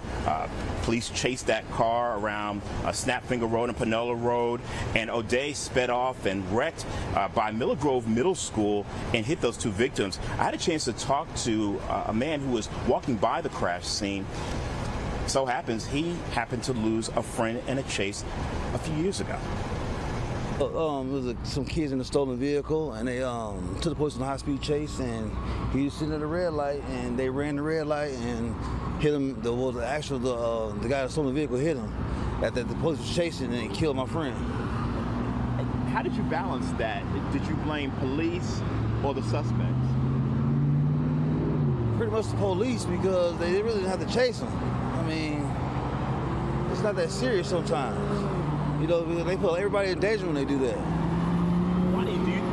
Do you think that if suspects know that police won't chase them, that makes it easier for them and there'll be more crime incidents? Yeah, that also. It's like a catch-22 basically. They don't know how to handle it. So, but basically, like, it's pretty tough on both sides, though, if you think about it. Yeah, so now here is a statement provided by DeKalb Police from the chief himself. It says, quote, "This is a tragic loss of life, and our hearts are with the victims and their families. But let me be clear, this incident is a result of a deliberate decision to flee from law enforcement. When individuals choose to run, they endanger the lives. Our officers are doing exactly what this community expects, taking action to stop crime." Tom? And so many moving parts in this story, but at the end of the day, this bystander, as you said, this 56-year-old woman, Antoinette Catchings, killed in this stolen vehicle which lost control and struck her. This teenager now fighting for life, presumably behind you at Grady Hospital. However, if he makes it through, he's facing a whole slew of charges. Yeah, he's already facing a murder by vehicle, first degree, and eluding police, murder by vehicle, second degree, a number of charges. And obviously, if this teenager does not recover, obviously another murder charge right there. Tom? All right, Kevin Stewart live there at Grady Hospital, where that suspect inside that stolen vehicle is recovering. This afternoon. Kevin, thanks so much for the update. Also in the news here at 3 o'clock, an Atlanta man behind bars after police say he opened fire on first responders. Firefighters arrived at the apartment complex on University Avenue late Thursday night for a domestic dispute call. Investigators say that Anthony Bell was intoxicated and fired a revolver twice at crews as they arrived. Firefighters were forced to retreat and call in SWAT as the scene escalated into a standoff. Bell eventually surrendered and now faces 4 counts of aggravated assault. No one eventually was injured. A Georgia community in shock after a local football coach and teachers accused of filming students under their clothing. Hall County investigators arrested 52-year-old Joel Ernst Lolinski on Thursday. He now faces 27 felony counts after these disgusting charges.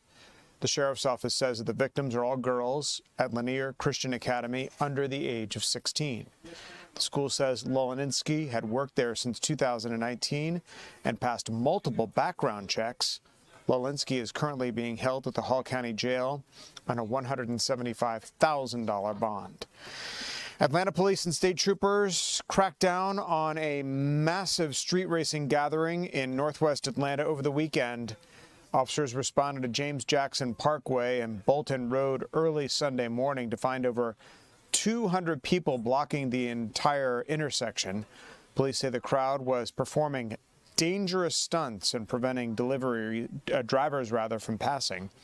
17 adults were arrested and several firearms were seized during the bust. One 15-year-old was also cited. The department says it will continue to have a zero-tolerance policy for illegal racing in the city. Authorities in Los Angeles have arrested singer-entertainer David in connection with the death of a 14-year-old. Police say the arrest of David Anthony Burke comes 7 months after the body of Celeste Rivas Hernandez was found in his abandoned Tesla. Hernandez had been missing since 2024. Burke, known for his viral hit Romantic Homicide, was taken into custody at his Hollywood Hills home. Lawyers for the singer point out that he is currently held on suspicion and no formal criminal complaint's been filed. Investigators are expected to present their case to prosecutors on Monday. The battle over funding for the Department of Homeland Security is dragging on. It's intensifying as the nation faces a leadership void at the top of ICE. Acting Director Todd Lyons announced he will step down at the end of May, a surprise move coming in the midst of a record-long DHS shutdown. Lyons has led the agency through a period of massive expansion and record arrests, but he says that he's leaving to spend more time with his family. While Democrats remain skeptical, House Republicans are pushing a reconciliation plan to bypass the filibuster and fully fund the department. However, the clock is ticking. Officials warn that without a budget deal soon, security preparations for this summer's World Cup could be at critical risk. Now to an Atlanta watershed worker who is suing the city, claiming employees were held against their will over missing wallet. Angelique Proctor is live at City Hall with the lawsuit details. Angelique? Well, good afternoon to you, Tom. Watershed employee Charles Hobbs has definitely taken a big step here, a bold step by filing a civil rights lawsuit against the city of Atlanta. This is a story that we've been telling you about for about 2 years. It happened in April of 2024, and just this week, Mr. Hobbs has now filed his civil rights lawsuit in Fulton County Superior Court. Now, we got interested in this story, particularly after Atlanta's Inspector General investigated and came up with a conclusion that 6 watershed employees were in fact guilty or met the criteria of false imprisonment as well as abuse of power. Now, Mr. Hobbs is one of the employees that was held against his will after this watershed manager, DeValerie Donahue, could not find her wallet, as you said, Tom. The interesting thing we learned today, though, from this lawsuit is that Donahue's wallet was in her car all along, and she never even brought it inside the office on that day back in April. We've also talked to Breonna Jackson, who was one of the 5 employees that was confined and inside that conference room back in April. And the one thing they talked about when they were in the conference room is that there was an Atlanta police officer who was at the door, who had on a uniform, and told them that they could not move. He went on to even deny some of them restroom privileges when they initially asked to go to the restroom. Mr. Hobbs describes all of this as being extremely traumatic for him in this lawsuit. He actually spoke to the Inspector General's Governance Board about this detention back in January of this year. Let's take a listen. My name is Charles Hobbs, and I'm the initial complainant for this case. And I do concur with Judge Blackett that, in essence, it was the managerial staff that prevented us, barked orders to the security staff and to the APD police officer to hold us while under investigation. And the investigation did last a little over, more than an hour and a half. We were literally in a conference room for approximately 4 hours. So this is something that has been ongoing for 2 years, and I'm glad that Judge Blackett brought this to you guys' attention. And I do want some resolution and someone to be held accountable.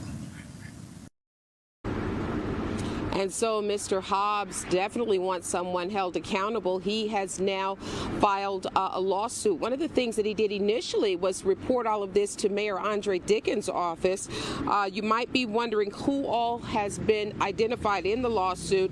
In addition to the watershed director, Yolanda Broom, also watershed manager, DeValerie Donahue, that's the lady whose wallet was missing, director of the Office of Safety, Security, and Emergency Management, Sterling Graham, was also cited, and then senior investigators. There are three of them: Joe Fortson, Misha Robertson, and Rena Bradley, as well as the Atlanta police officer who was outside the door in uniform. His name is Quentin Green. They are all defendants in this case.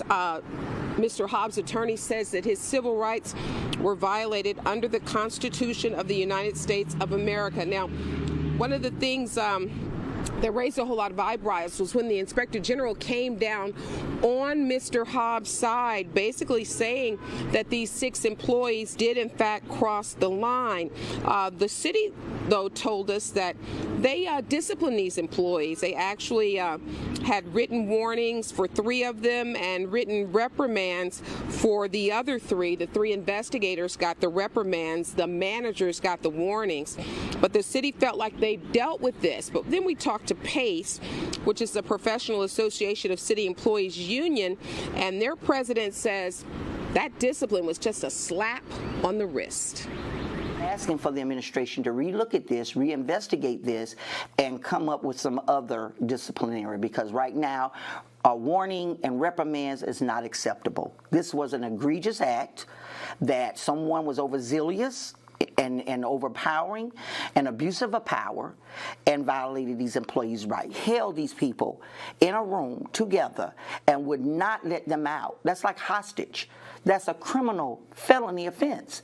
And we cannot send a message to the city leaders over the boots on the ground and leaders of the people in the office that what was done is okay. Now, we reached out to the city of Atlanta. We wanted to hear from Mayor Andre Dickens about what his office is saying about all of this, as well as watershed management, but they told me today they do not comment on pending litigation. Tom?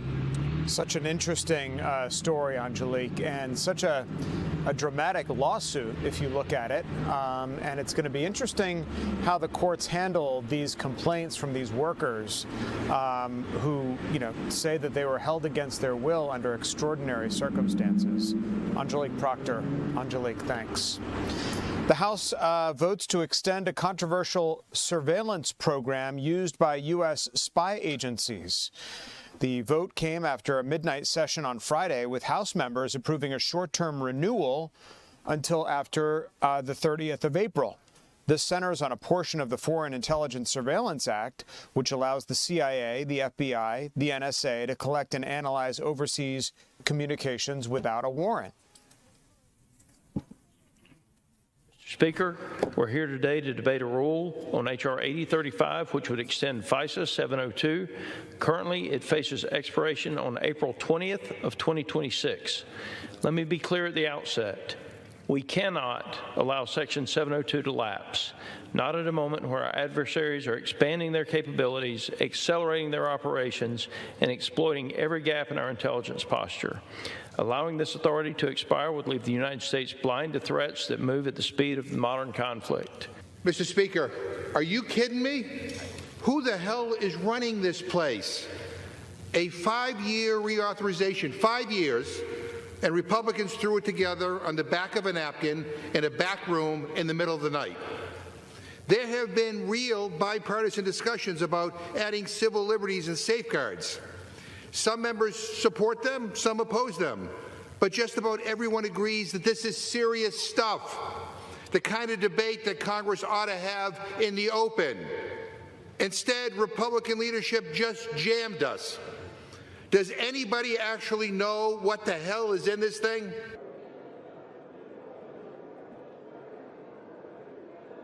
The president had pushed for a longer extension, and some Republican leaders had proposed extending the program for 5 years with revisions, but those efforts ultimately failed.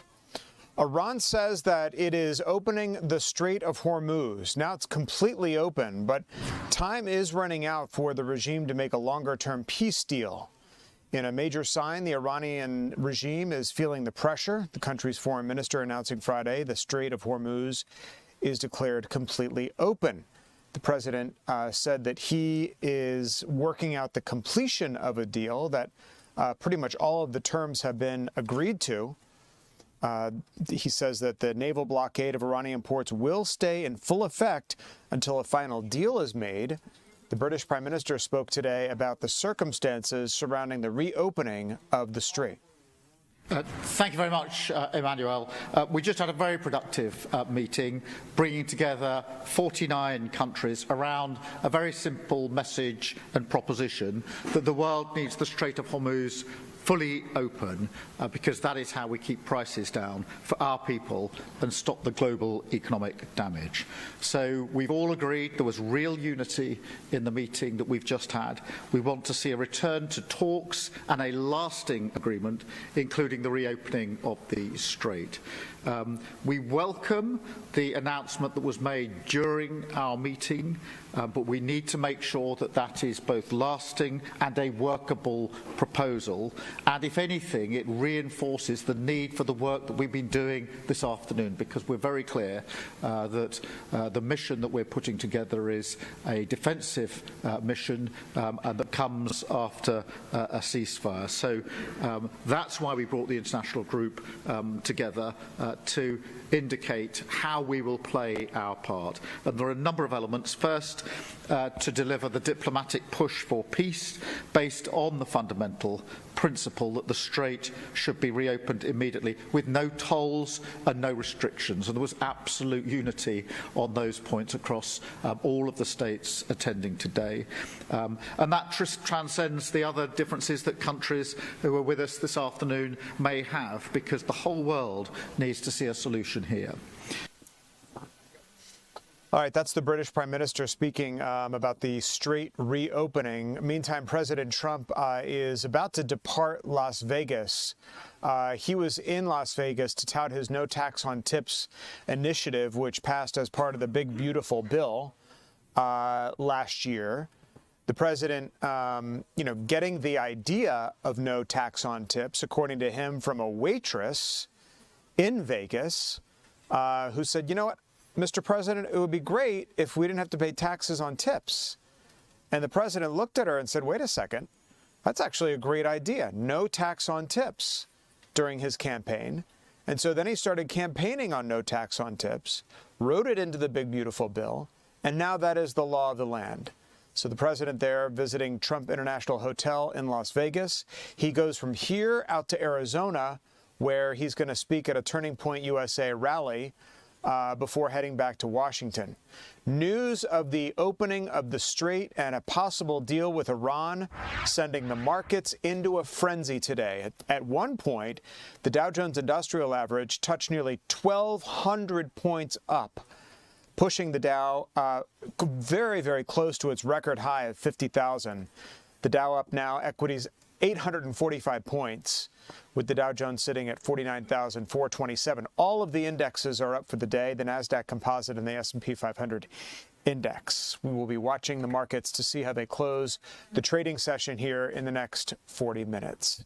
As we continue, it is Friday. We're knocking on the door of the weekend. It's hot out there this afternoon. It's nice. We have cool mornings and warm afternoons. But what is next week looking like for us? There's some changes in store, which we'll find out about as we continue.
Welcome back, everybody, on this Friday afternoon. Feeling a little toasty out there for this time of year. At least it's not so humid outside.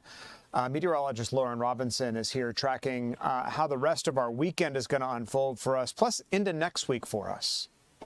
Another very warm day in store as we see another afternoon with near record or potentially record-breaking highs. Yesterday we came close. We missed it by 1 degree, but it was still hot out there. Today I think we get a little closer to breaking a record high, and the same goes for tomorrow.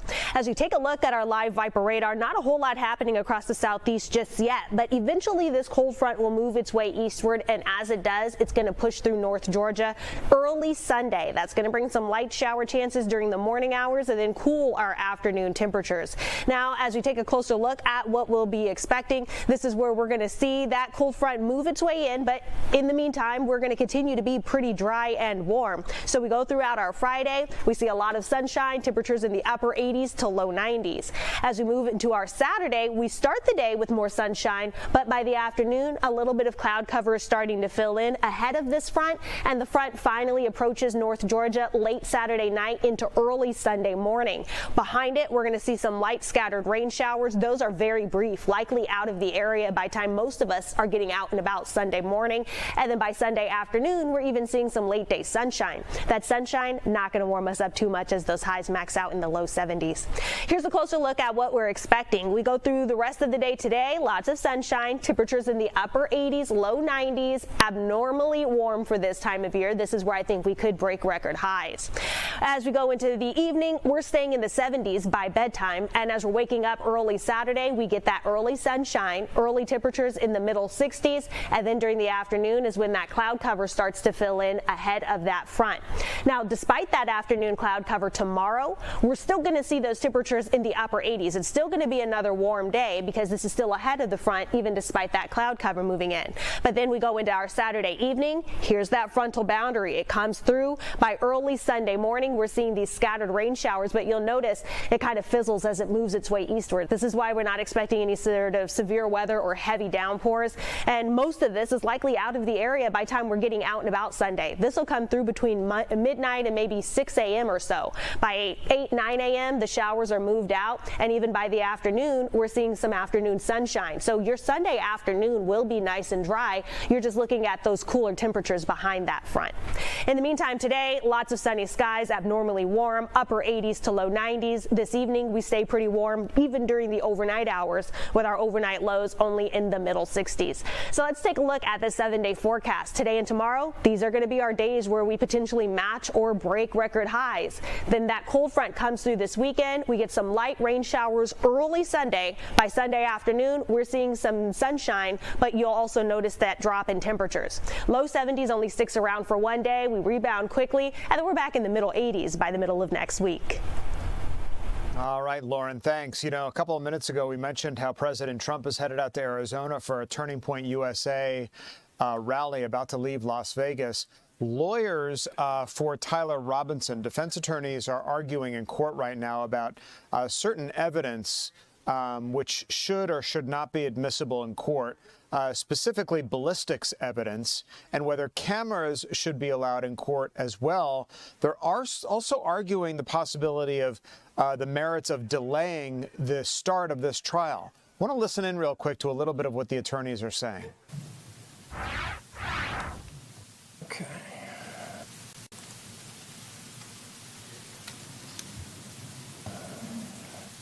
Okay, so is this first slide from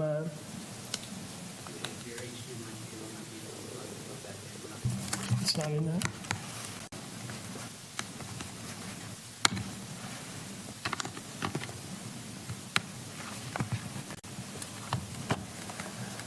All right, let's try that out. There we go. There we go. Okay, let me escape. Slide.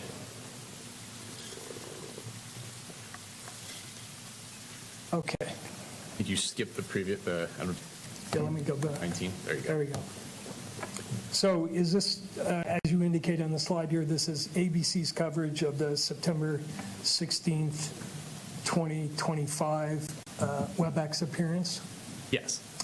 And in this clip, are you picking up the coverage right after the court says we're in recess? Yes. Okay.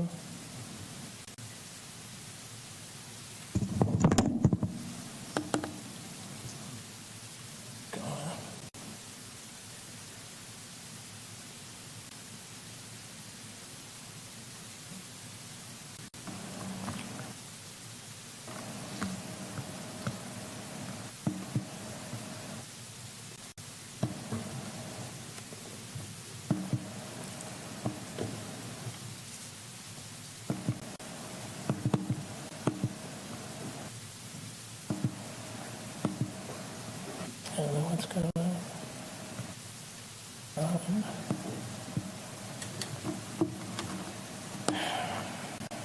First one.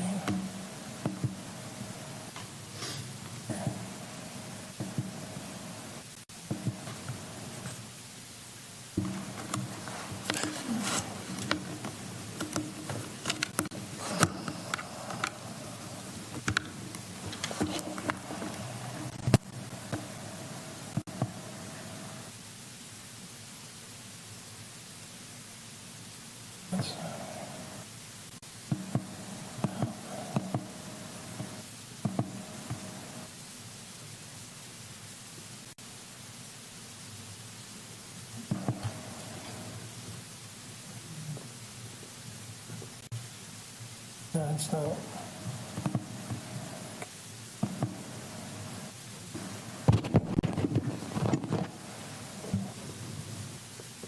All right. No audio at all. We'll try different laptop.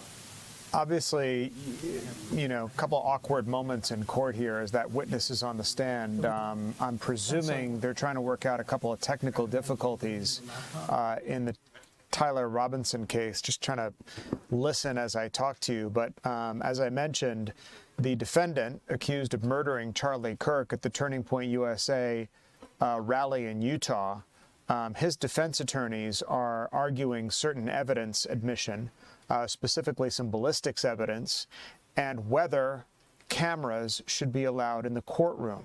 Now, the umbrella to all of this is, as a result of these arguments, is the trial going to be delayed? It was supposed to start here in the next couple of weeks. Robinson turned only 23 years old on Thursday, accused of shooting and killing the political activist on the campus of Utah Valley University back in September, charged with capital murder, faces a potential death sentence in this case. We wanted to dip in case there was some back and forth between the attorney and the witness, but obviously they're trying to work out a couple of technical hiccups there in the courtroom. I want to tell you about the Health and Human Services Secretary, RFK Jr., who was testifying before Congress, making his case to defend his budget for this coming year. Over the course of less than a week, Kennedy will meet with lawmakers on Capitol Hill to discuss what he's accomplished over the course of this year and what his future plans are for HHS. Today's hearing was with House Education and Workforce Committee members. This comes after Kennedy repeatedly clashed with lawmakers Thursday during 2 House hearings over his stances on vaccines and the overhaul of the federal agency. We stand at a generational turning point. Our children are the sickest generation in modern history, and decades of failed policy, captured agencies, and profit-driven systems caused it. Parents across the country demanded change, and we are delivering it. We are ending the era of federal policies that fueled the chronic disease epidemic and replacing them with policies that put the health of Americans first. President Trump and I are challenging the status quo and the institutions that defend it as we work to make America healthy again. This year, HHS and USDA issued the new dietary guidelines that put real food, whole food, at the center of the American plate. We flipped the food pyramid upside down and sent a clear message to the American people: eat real food. HHS has also opened the door to partnerships with industry, trade associations, nonprofit, and advocacy organizations. More than 50 medical schools have committed to expand nutrition education from an average of just 2 hours to 40 hours. Food manufacturers are stepping up too. More than 40% of the food industry is committed to phase out petroleum-based dyes by year-end. That's HHS Secretary Robert F. Kennedy Jr. testifying before Congress as he argues for another annual budget, talking about his overhaul of the agency, set to testify before the House Energy and Commerce Committee on Tuesday, before his back-to-back hearings with the Senate Finance, Health, Education, Labor, and Pension committees. Beef prices are high. Spring weather is here. But if you're planning to fire up that grill, be prepared for steeper prices at the meat counter. Federal data shows that the cost of ground beef has surged to nearly $7 a pound, a jump of almost 50% in just a few years. The USDA says the national herd is at its lowest level in more than 75 years. Ranchers are struggling with skyrocketing expenses for equipment and feed, while severe drought and wildfire risks are wiping out grazing lands. Because it takes up to 2 years to raise cattle for market, experts warn supply issues and record high prices won't be fixed overnight. Continue, the family of Jerron Avery is seeking justice this afternoon. Our Deidre Dukes is going to join us live at a news conference in Decatur with the family's demands when we come back.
Welcome back, everybody. Appreciate you streaming with us on this Friday afternoon. I'm Tom Haynes, live in the Fox 5 Atlanta newsroom. Appreciate you using our mobile app, Fox Local, on your mobile device, or if you're watching on your home TV, welcome to you as well on one of our social media channels at Fox 5 Atlanta or on the radio, 107.9 HD2 FM. A lot of work to get through this afternoon as we bring you up to date on the latest headlines. The family of Jerome Avery seeking justice this afternoon, filing a wrongful death lawsuit after he was killed outside Magic City.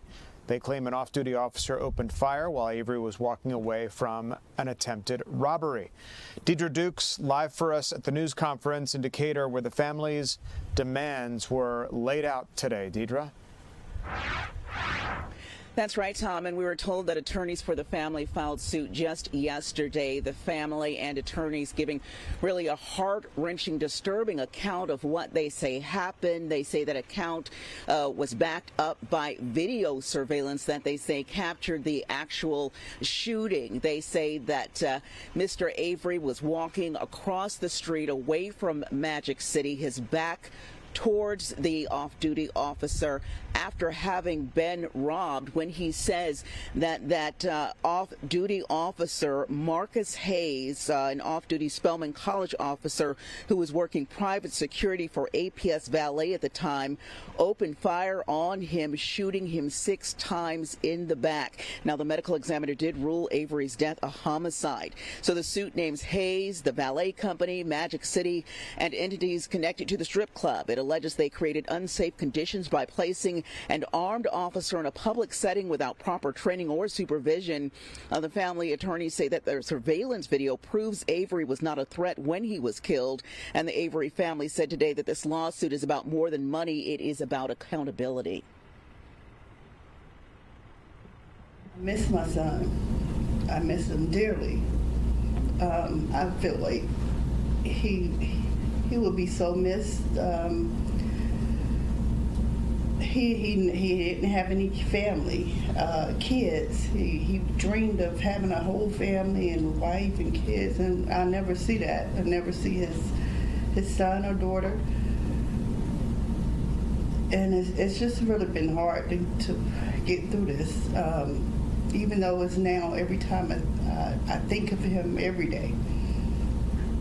I think of the good times we've had when we could laugh and smile, and all the good times we've had.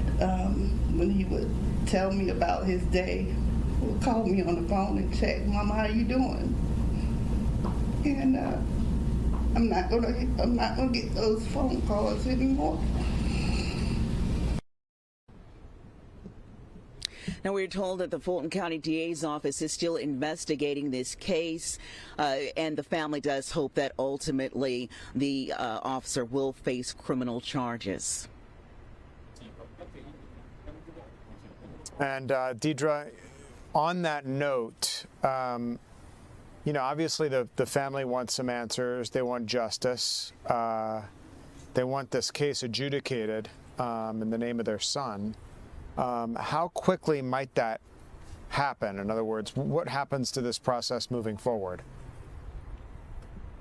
That's a good question, Tom. I did ask why 2 years have passed and this case has not gone to a grand jury, that it is still being investigated at this point, that there has not been any type of legal outcome as far as whether or not criminal charges will be filed. And we were told that the steps are different because this is a post-certified officer, and it's unclear at this time. I'm not certain if he is still serving as an officer in that capacity, but as far as the fact that he was serving as an officer at that time, a post-certified officer, that the investigation goes in a bit of a different direction as a result of that. Yeah, and Magic City, if I remember correctly, that club shut down, correct? Or yeah, it did, right?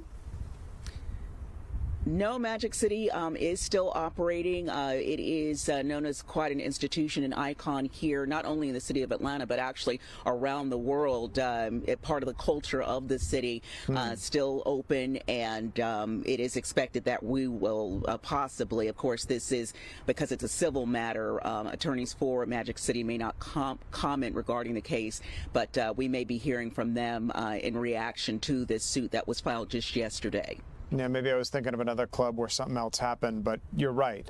No doubt Magic City will undoubtedly sort of weigh in when the time warrants and when it's appropriate to do so.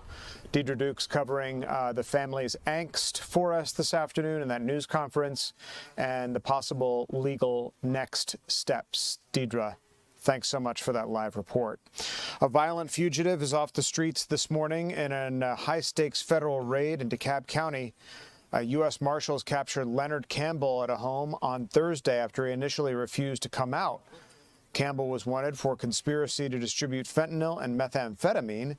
Inside the house, investigators seized loads of gun, over 5 pounds of marijuana, and suspected cocaine. Authorities say the arrest is part of Operation Sweet Silence, a task force targeting criminals with potential ties to foreign terrorist organizations. Campbell is now being transferred to Middle Georgia to face federal prosecution. A mother is dead this afternoon after a senseless shooting behind a busy South Fulton shopping plaza.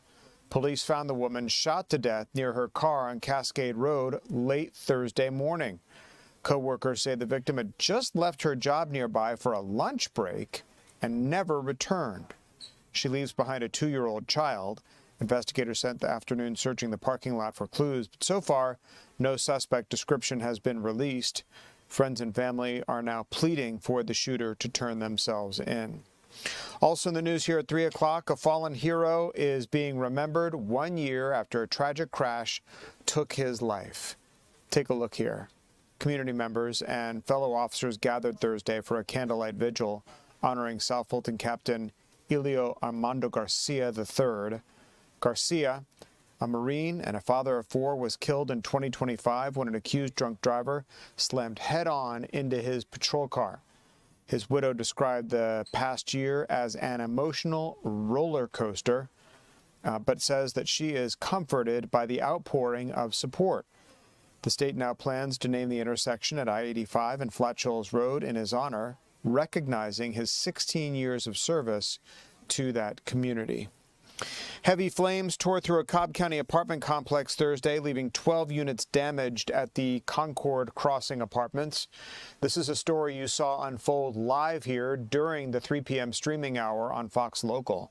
Firefighters arrived to find fire pouring through the roof, forcing crews into a defensive battle to save the rest of the building. This is the same property where not too long ago, 3 people were killed in an inferno. Residents describe a narrow escape with neighbors banging on doors to alert those who were asleep. Fire officials say the building lacked a sprinkler system, which they believe would have changed the outcome. This is the same complex, as I said, where a mother and 2 children died in a fire just this past February. No injuries were reported in this latest blaze, and the cause remains under investigation. I want to take you to some live pictures, I believe, or images just into the Fox 5 Atlanta newsroom of President Trump boarding Air Force One. This is in Las Vegas, Nevada, where the president was touting his no tax on tips initiative. These are live pictures. The president getting on his plane. He is headed from here to Arizona, where he will attend a Turning Point USA rally being held there to honor his late friend Charlie Kirk, the conservative youth activist who was assassinated back in September. The president there now aboard Air Force One, wheels up here in just a few moments before the president heads back to Washington, D.C. later on this evening. A lot more news still to come here as we round the corner of the 3 p.m. streaming hour. We'll be right back.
Hey everybody, welcome back to the 3 p.m. streaming hour here on Fox Local. I'm Tom Haines, live in the Fox 5 Atlanta newsroom. Want to get out to our Eli Jordan, live with us this afternoon.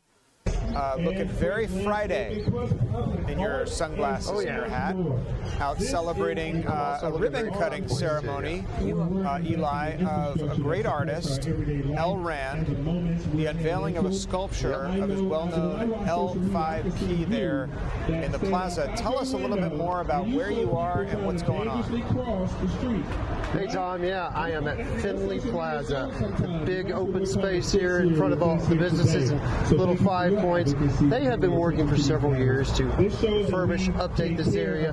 You know, it had previously a bunch of scraggly little crepe myrtles and brick duck planters and things, and it just wasn't really conducive to a communal scene and performing arts and things like that. So they cleared all that out, and they've really made a big difference here. I'm going to kind of show you what's going on here and how they look. There's what they're going to unveil, and there's the big ribbon with the giant scissors. But right now we have speakers. The mayor is actually speaking. We'll have a little bit for you later on that on our broadcast. But people are gathered here at Finley Plaza to check it out. The final touches are finally, on this refurbishment have been placed with this little L5P sculpture by R. Land. You might know him from other works such as Pray for Atlanta or Meow, the combination of a cat and meow on a branch, and a lot of other things. But they have this out here, and it's a metal piece that weighs a couple hundred pounds. It will be up here forever and ever. And I'm here to talk with Resident Thisa Hardy. Eli, do me a favor. Yes. Hey, Eli. I know there's a lot going on behind you, but hold that mic as close to your mouth as we can. We can't hear you at all. I got it. Okay. All right. Well, all right. Well, let's see. I hope you can hear me now a little bit. I'm going to turn this up a little bit, but there we go. I got it cranked up. But I got Thisa Hardy, who's a resident here in Little 5. You're also a business owner, right? I am. So, what is it like? I mean, how important is it for Little 5 to, maintain a fresh, welcoming look? Well, I've been a business owner and resident here in Little 5 for the past 21 years as of April, and it's great to see the updates and the changes that they're making. Little 5 Points is absolutely a staple of Atlanta. It's such a creative community full of artists and designers and business owners, cool restaurants and shops. So I'm just excited to see that they're updating, and now we have a community spot that we can come and hang out and listen to music and celebrate the artists. What do you think about that sculpture right there? I love it. So, as a matter of fact, now that I see your L5P tattoo, I'll be getting mine as soon as we leave here. Awesome. Yeah, it's a cool tattoo to have, especially someone like you who've lived in the neighborhood for so long. I have. I'm very connected to the area between my business and my residence. I just love this area. I just don't. It's not much like it. Plaza being opened up, gotten rid of all those planters and trees and everything. It's a totally different situation. It is a very different vibe. It's much cleaner, and now we're attracting different types of clientele for the businesses of the area. More artists are coming through to display their artwork. It's a great space, and I'm excited that they decided to do this for Little 5 Points. We needed it. Awesome. Thank you so much, Thisa. Thisa Hardy, resident and business owner here in the Little 5 area. And so that's what's going on here. We got the speakers, and there'll be karaoke going on at the Little 5 Pub later on tonight, and there's going to be also just your typical Friday night hanging out here. And I'll tell you what's going on. Thisa, I'm going to grab your mic real quick. That way you'll be freed up. And I'm going to show you kind of what all is going on here at the event here right now. So we got some performances here. We got Ruby Vale and the Soul Phonics. And we also have Seed and Feed, which is graduated high school and college band, marching band members that have gathered together and maintaining their